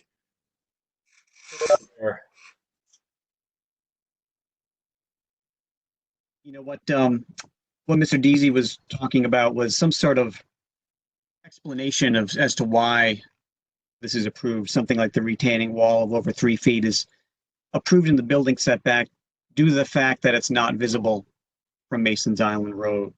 Yeah, that makes sense. And it's retaining the town road. Yeah. Sure.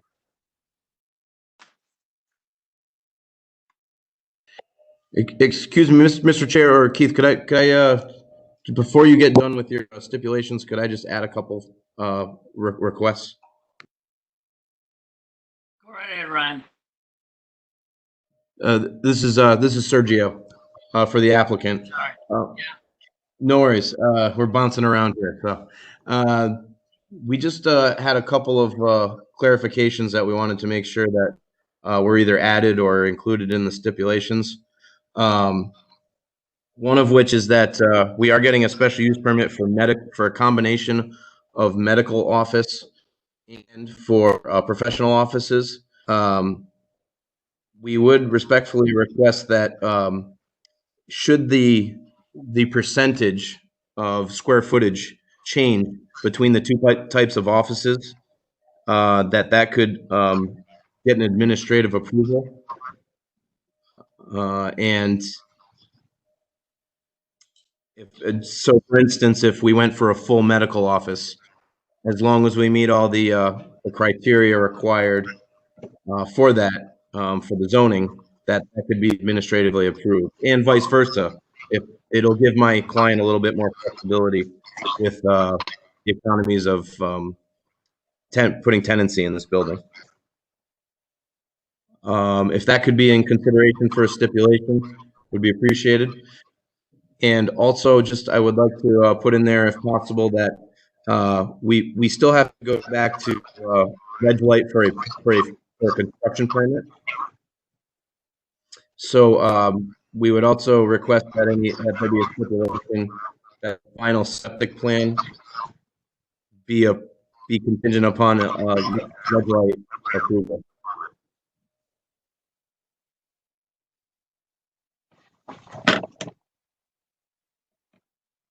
That's all I have, Keith. Thank you. Thank you. at this time, does the alternates have any questions? Any further questions? No, I'm good, thank you. Do I hear a motion to close the public hearing? So moved. How about a second? Second the motion. This is Ben. Any discussion? All those in favor? Aye. Aye. Hearing closed. I don't have my gavel. Do I hear a motion on? Bang your iced teacup. I will. Do I hear a motion on this app? We're going to discuss this application. Do I hear a motion on this application? Make a motion to approve with the stipulations as outlined by Keith and Sergio. So Here a second. Second.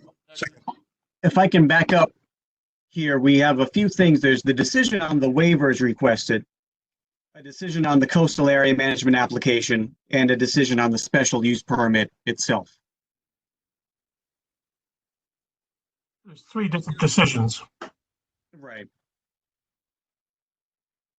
Any discussion on the motion?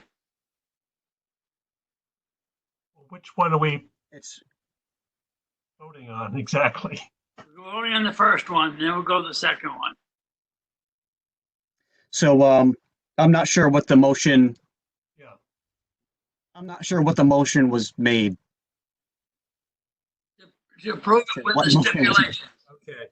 I made a motion to approve the application with the 8 or 9, I guess it's 9 now, stipulations between what was in the write-up for the meeting and the ones that you just added.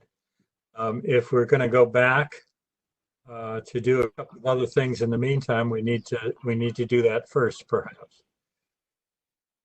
Yeah, I guess I'd recommend Fred, you're making a motion for the special use permit only, not anything else, correct? Right. Well, I guess I recommend withdrawing the motion and maybe starting with the waivers requested. Withdrawn. Sort of a prerequisite to the special use permit. Okay, the motion is withdrawn. Do I hear a motion on the waivers requested? Make a motion to approve the waivers requested. Do I hear a second? Discussion? All those in favor? Aye. Told you. Anyone opposed? Ayes have it. Number 2. Motion on the CAM. On the what? Motion to approve the CAM as presented. Do I hear a second? Second. Discussion? All those in favor? Aye. Aye. Anyone opposed? No. Now, a motion on the special use permit. I make a motion to approve the special use permit with the stipulations that were included in the notice and the stipulations that are articulated by Keith. Do I hear a second? These would include Sergio's as well, the applicants. Yeah. I'm sorry, and Sergio, yes. A total of 11 stipulations. Okay, I had 9, but okay, 11. Do I hear a second? Second the motion, but I'd like to get clear on the ones after Keith's report, Sergio's and our fence one. Sure. Number 7 was retaining wall shall be a stone veneer. Number 8 was the fence along Mason's Island Road shall be black wrought iron fence or similar material. 9 was retaining wall of over 3 feet is approved in the setback due to the fact that it is not visible from Mason's Island Road and is retaining the town road. Number 10 was change in interior space between medical and general office may be administratively approved so long as parking and other requirements are met. And number 11 was Septic. septic plan shall be subject to ledge light health district approval. Okay, and do we need to say anything about signage now, or trust that they will come back for signage at a later date? I would add it if you want to see the sign, because usually signs don't have to come back before you. We'd like to see them. Okay. And that should be another stipulation. Yeah. So number 12 can be, and would you like to see a wall sign back before you, or are you only thinking about the detached sign? All signage. Okay. That would just be administrative review, but will come before us, an administrative review. Right. Not a public hearing. And it shall be approved by the commission. That is number 12. Keith, can we make another stipulation that if this property comes before planning and zoning for another special use permit, change in use permit, that the loading dock is reviewed at that time? Why would that be necessary? If it's a new special use, we get to start over, don't we? Well, because I've never seen a new special use permit brought forward before the board where they're just changing something where it goes into the detail of, oh, remember the loading dock is 50, it doesn't meet our town specifications. I've never seen that. So I'm not worried about it for this particular application, but I am worried that in the future that could be an issue. I understand. We generally do a pretty good job of tracking the history of these properties. We can put it in. Won't go in the op. Yeah, there would be something like, should a new special use permit be required for a new use, the commission shall review the adequacy of the loading zone. Okay, question. Perfect. Question. Thank you.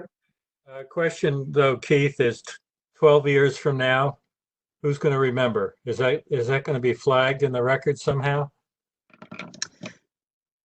Yeah, it would be something where it would just be up to us to look at the past approvals and see if there's anything relevant. What's your retirement date? Good question. Okay. Do I have anyone who wants to amend the motion? If I can do it without getting into all the details, I will amend it with all 12 or 13 13 altogether. 13 stipulations as we have just discussed. Do I have a second? Second. Any discussion? Any further discussion? All those in favor? Aye. Anyone opposed? Motion passed. You want to take a 5-minute break? Yes. Thank you, Mr. Chair and all the members. Appreciate you entertaining this. It worked out well. Thank you. Yes, appreciate it. Thank you. Thanks, Keith. Thank you. Take a 5-minute break. Yes, sir. Thank you. Something Keith said he was going to look into. Can we talk about that before we get into the administrative review? What's that? The whiskey? Yes, the farm distillery. Yeah. Okay. It shouldn't take long. I don't know if he's looked into it or not. That's what I wanted to find out. No answer yet. That was to be Basically, the state state said they were preoccupied with the COVID-19 issues. Okay, thank you. And you're keeping the farmers aware of the situation. I did when I heard that answer. Okay, thank you. Keep your picture's not on. Should be back now. There you go. Yep. All right. Is everyone back? Lynn's here. Jordan, are you there? I'm here. Lynn, you there?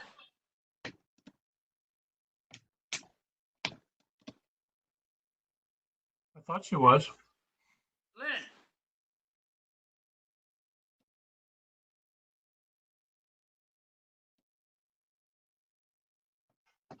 She was just there. Yeah, I just heard her. Some people's idea of 15 minutes is different. Well, You mean 5? She's there. Okay. She's muted. Lynn, she must be. Must be out in the kitchen. Back now. Okay. There she is. Okay. Why don't we see you? You know, I turned my camera off. There you go. I'm back. There you go. Yeah.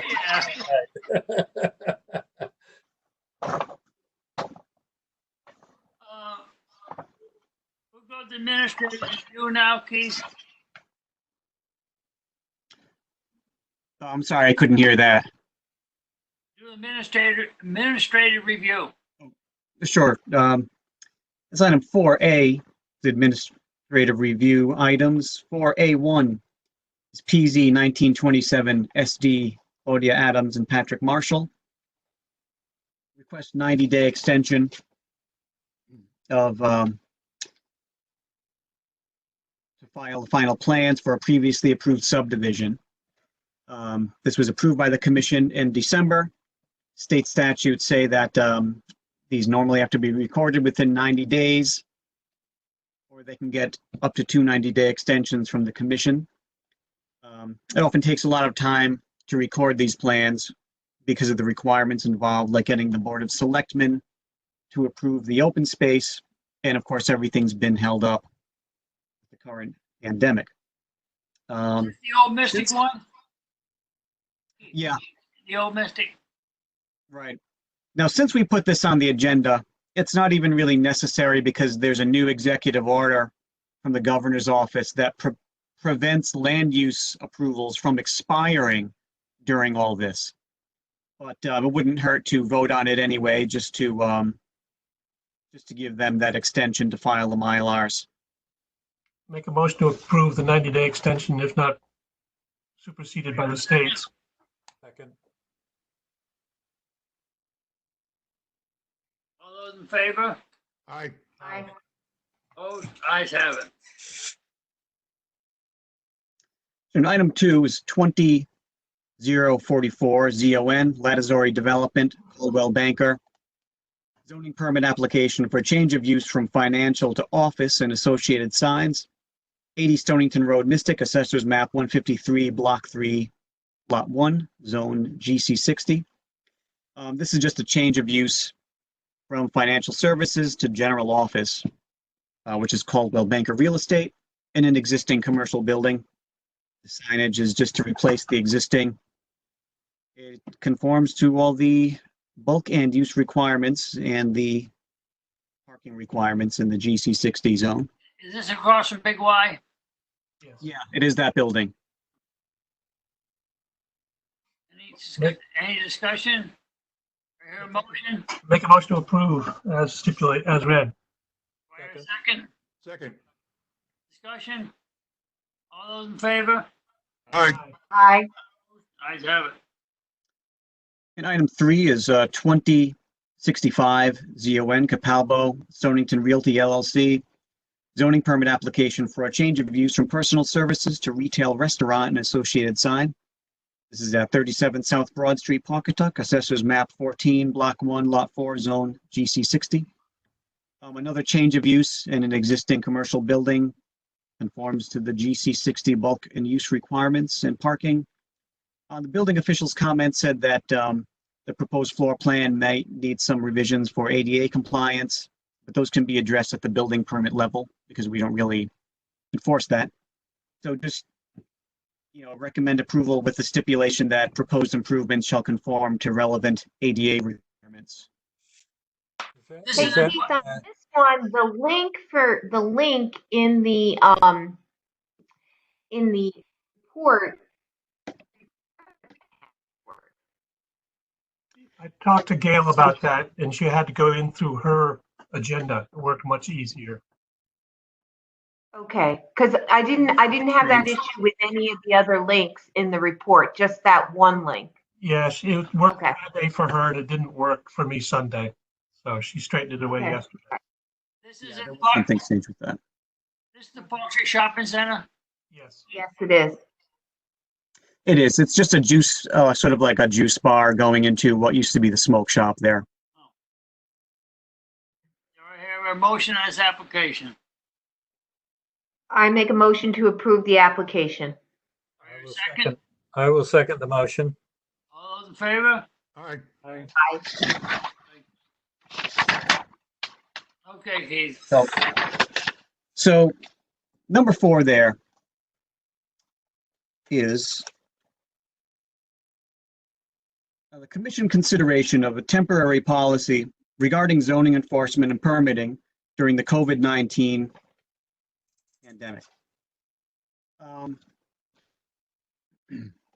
As you know, as the economy starts to reopen, we felt it necessary to create this policy about outdoor seating and some other issues as we grapple with this.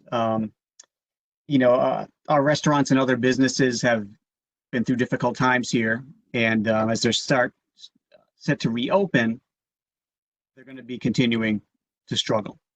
Per the state's rules, come May 20th, restaurants will be able to have outdoor seating only at 50% of the normal capacity, have to meet stringent social distancing and other guidelines. So,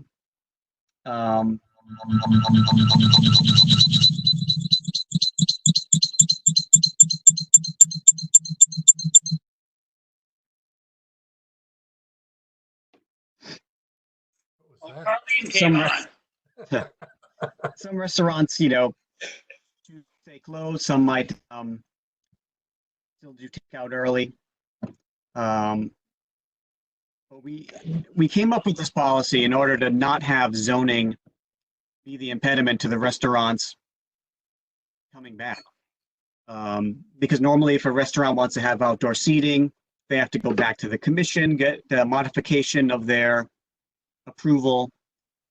With the meetings we're having every few weeks, there's no way this could happen by May 20th for all the restaurants out there. We didn't want zoning to be the reason that local restaurants don't get back on their feet.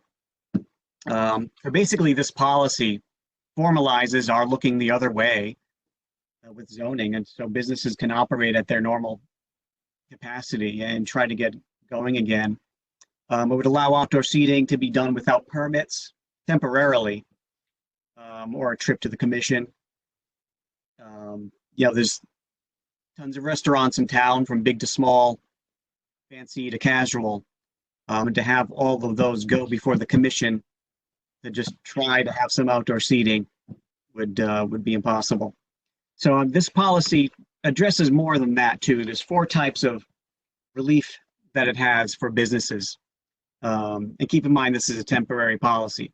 The first one is signage, that the department won't enforce the use of temporary signage for the following circumstances, and it lists a bunch of circumstances there.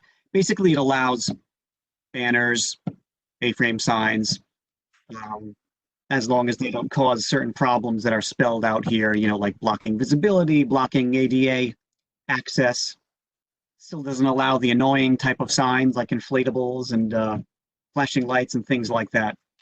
But and this applies to more than, because a lot of other businesses are trying to communicate to the public that they're going to be open. The other thing is the outdoor seating for restaurants that I mentioned. This was shopped around to different departments in town, such as the police and the fire district, which added some comments there. some of the same rules there, can't interfere with pedestrian travel, sight lines, ADA accessibility. It does have a time limit. Hours for the outdoor seating can't be beyond 9 p.m. on weekdays, 10 p.m. on weekends. All noise ordinances have to continue to be met. Now, if a restaurant does serve liquor and they're looking to do this, they still have to get a patio permit from the State Liquor Commission. They still have to go through that. And keep in mind that all these things only allow what we can allow, which is zoning. It doesn't change any of the rules for health or ADA accessibility, fire code, any of the other many rules that restaurants have to abide by. Another thing that this would allow is temporary outdoor retail displays for retail businesses that are struggling to get back on their feet and communicate that they are open. And the other thing is changes of use in existing commercial buildings, such as the two we just approved, that temporarily the commission can authorize the zoning official to issue zoning permits for certain changes of use, like the past two, in existing commercial buildings that are allowed in the zoning district without needing a special use permit, and that don't allow new construction, building additions, significant exterior modifications. These can still be referred to the commission if there's an interpretation question. And again, that doesn't modify any requirements or anything else like building, health, or fire. Now, out of all of these, this one is sort of just to streamline the process for businesses out there and to lighten the load on the commission's agendas as we do these virtual meetings for however long we're going to have to do this. So that one isn't so directly related to COVID-19. It's just something that can help some businesses out there and help with the commission's agendas also. Okay, two questions, Keith. How does this get shut off when the time comes? How do we go back to life as we knew it? And well, the other question is, could we, as a commission, could we just be informed as these things are approved by the department? Sure. As far as the first question, it's written up as being in place until September 7th, which is Labor Day, or until relevant social distancing and operational requirements for businesses have been lifted by the state of Connecticut, whichever is earlier. And that these temporary policies can be modified or further extended by the vote of the commission. So if it turns out that it is leading to some sort of problem, it can be revisited and will have to be revisited by September 7th, even if nothing changes. That works. I have a question. Are porta-johns allowed out in the parking lot? Because I think they might want to be to keep people from going in and out of the building. I'm sorry, is what allowed in the parking lot? A porta-john, a porta-potty. Oh my God, no. I don't know. Why not? I don't know, and I don't know what the rules are, if they would need them or if people can just go in and use the bathroom there. Keith, I have a question. Is this a governor's order, or are we actually, I mean, is the governor giving us discretion to adopt this? Are we voting on something? Well, it would be voting on this. The state hasn't really issued something like that. So it's sort of why we need to do it. Because the state could say that zoning rules temporarily don't apply for this stuff. Restaurants can just have outdoor seating. They haven't done that, which sort of leads us to have to come up with something like this that just sort of formalizes our looking the other way and not requiring permits for this stuff. I'm for it. I'm for it too. Anything we can do to help. No porta potties, please. I have one thought on it. It says the restaurants between 9 and 10. I Well, you can't, if someone orders a meal at 10 minutes at 9, you got to have time to finish it. So I think we should put in there, no orders should be served after 9 or after 10, but people can finish their meals. We don't want to have them kicked out at 9 o'clock or 10 o'clock. Good idea. So In Rhode Island, they're doing it a little different. The governor over there says all outdoor seating, you have to have a reservation before you can come. Well, I don't think we need to go that far at this time. Agreed. So I have several thoughts on this. So I actually I think the comment about the porta potty is really a great comment, and there should be something, either you can or you cannot have that. I don't know what people think, but I think that I have four other thoughts. I'm confused about the retail and what they're allowed to do. So Keith, I'm thinking of, are they allowed to like put out a rack of clothes on the sidewalk? Is that what you mean? Or are you thinking that they're allowed, like a car dealership, to put that blow up thing that, goes up and down, up and down, up and down, that obnoxious thing? What is that? What are you thinking? It is retail displays of merchandise, so I should probably write in there of merchandise and not some crazy sign or something like that.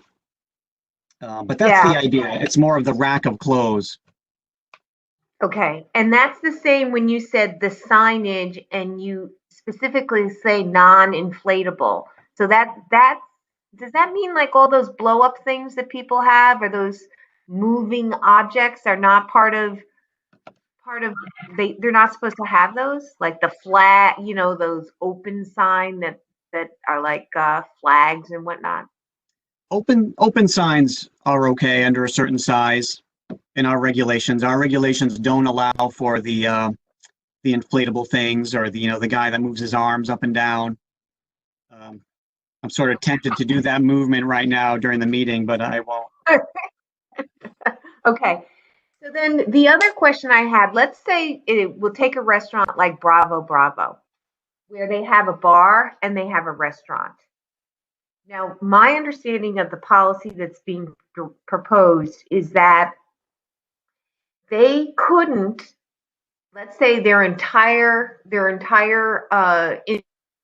seating area, including the bar, is 100 people. Let's just put that out there. They couldn't switch it up so that, I don't know, 90 people are all 100 are in the parking lot, or all somehow that it's over 100 people, like the combination of what's allowed by the state inside, as well as combination of what's in their parking lot or on their sidewalk, cannot extend past that 100, right? Yeah, the state's rules say that if a restaurant has normal capacity of 100 seats, they're only allowed now to have outdoor seating of up to 50%. So they could only have 50 seats outside with no bar for now. Okay. All right. And I assume the state will loosen this stuff in different stages. Okay. And then my other two comments are this, which are probably different from other members. I think the 9 and 10 o'clock, I have to be honest with you, 10 o'clock is late.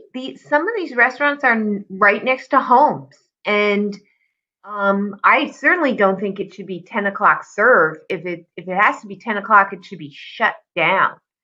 And I think that going all the way to September, I think it should be a more measured approach, that we allow this for 2 months, and then we at least, say this will be a topic in our July meeting as to whether we want to extend this out for another 2 months. I I just don't think that we should say unilaterally this is September.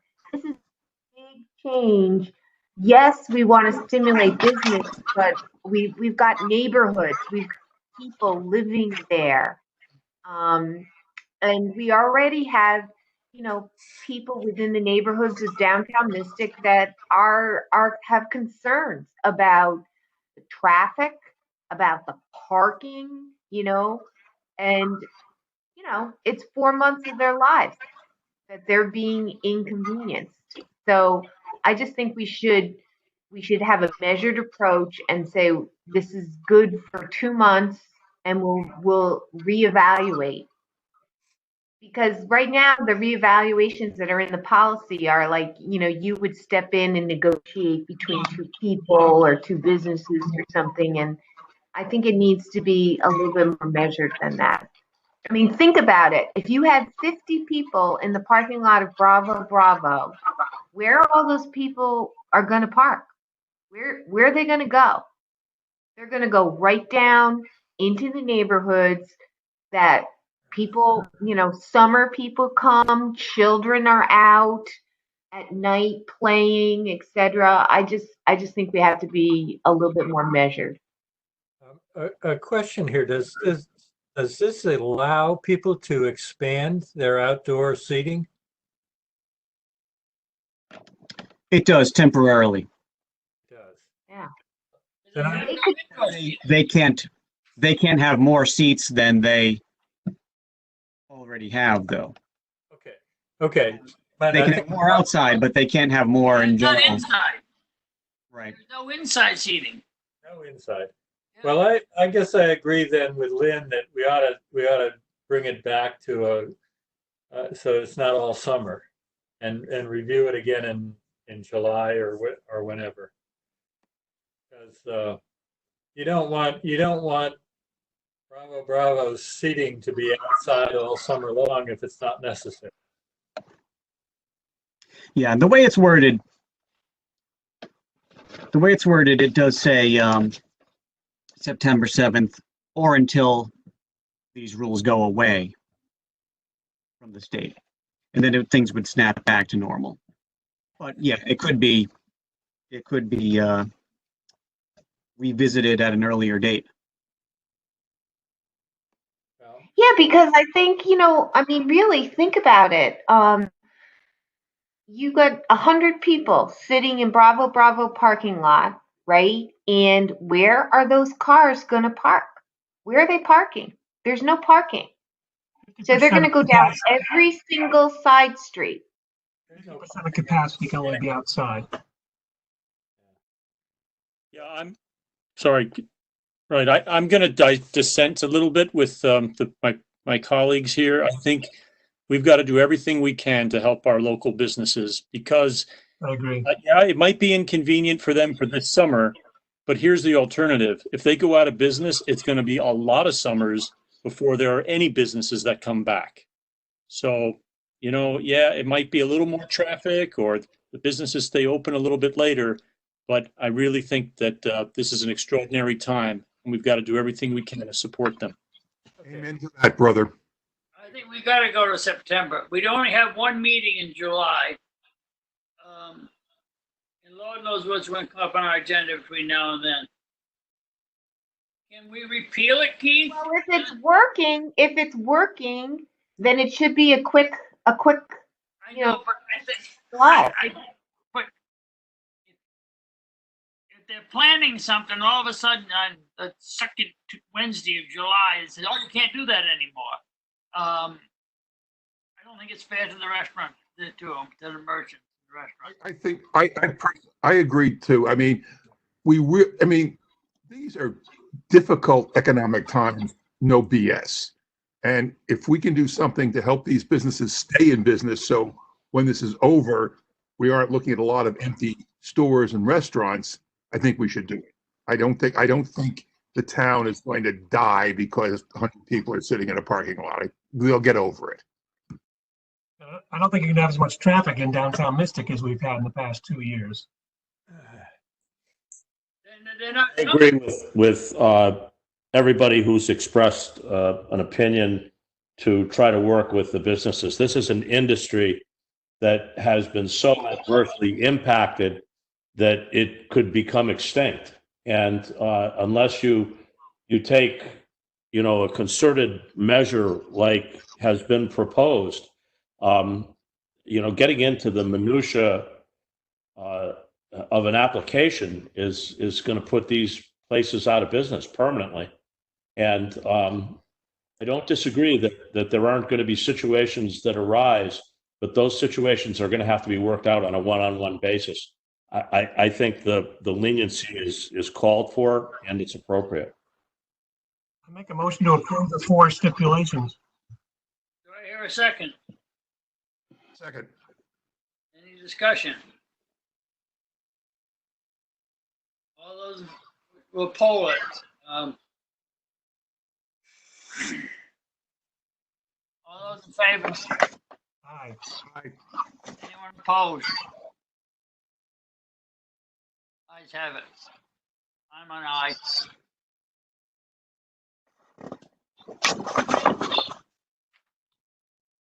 Make a motion to adjourn the meeting. Remember, we have a meeting, another meeting this month in 2 weeks. 2 weeks from tonight? 2 weeks from tonight. That's right. You'll be sending stuff out though, right, Keith? Yeah.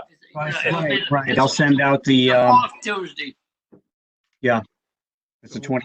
So I'll just, when I see that, I'll know it then. Right. And the agenda also will have all information for anybody else who wants to join, any other member of the public, of course.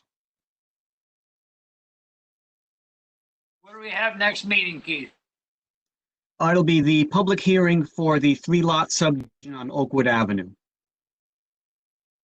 That's the only one public hearing. That's the only hearing. Oh, actually, and for the, there's another one for a special use permit for a liquor store at the former Avanti's restaurant. They're moving across the street. Yeah, moving across the street.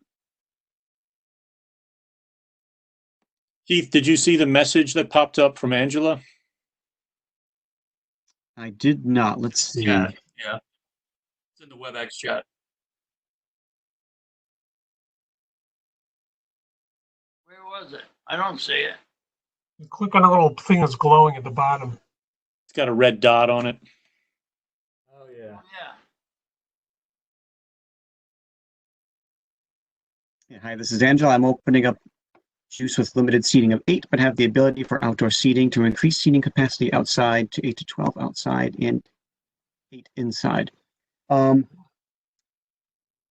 Because you're approved with only up to 8, it's got to stick with just 8 per zoning.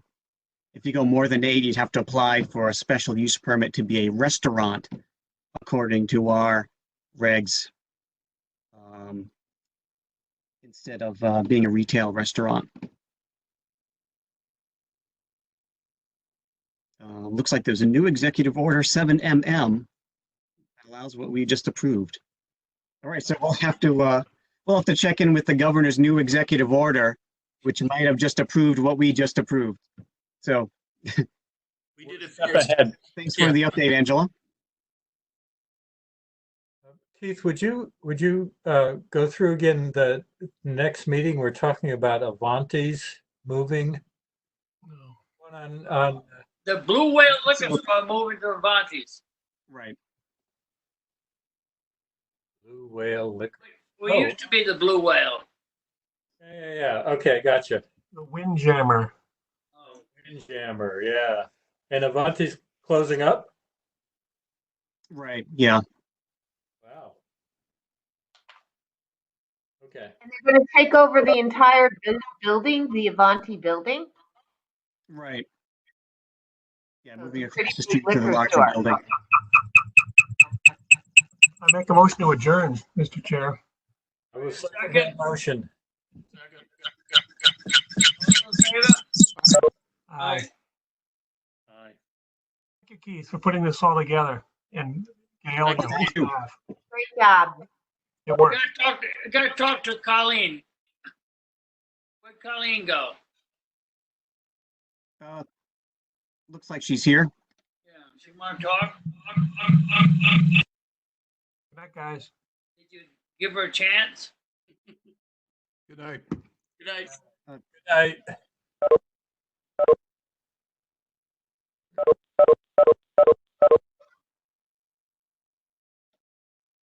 right. Nice job, Keith.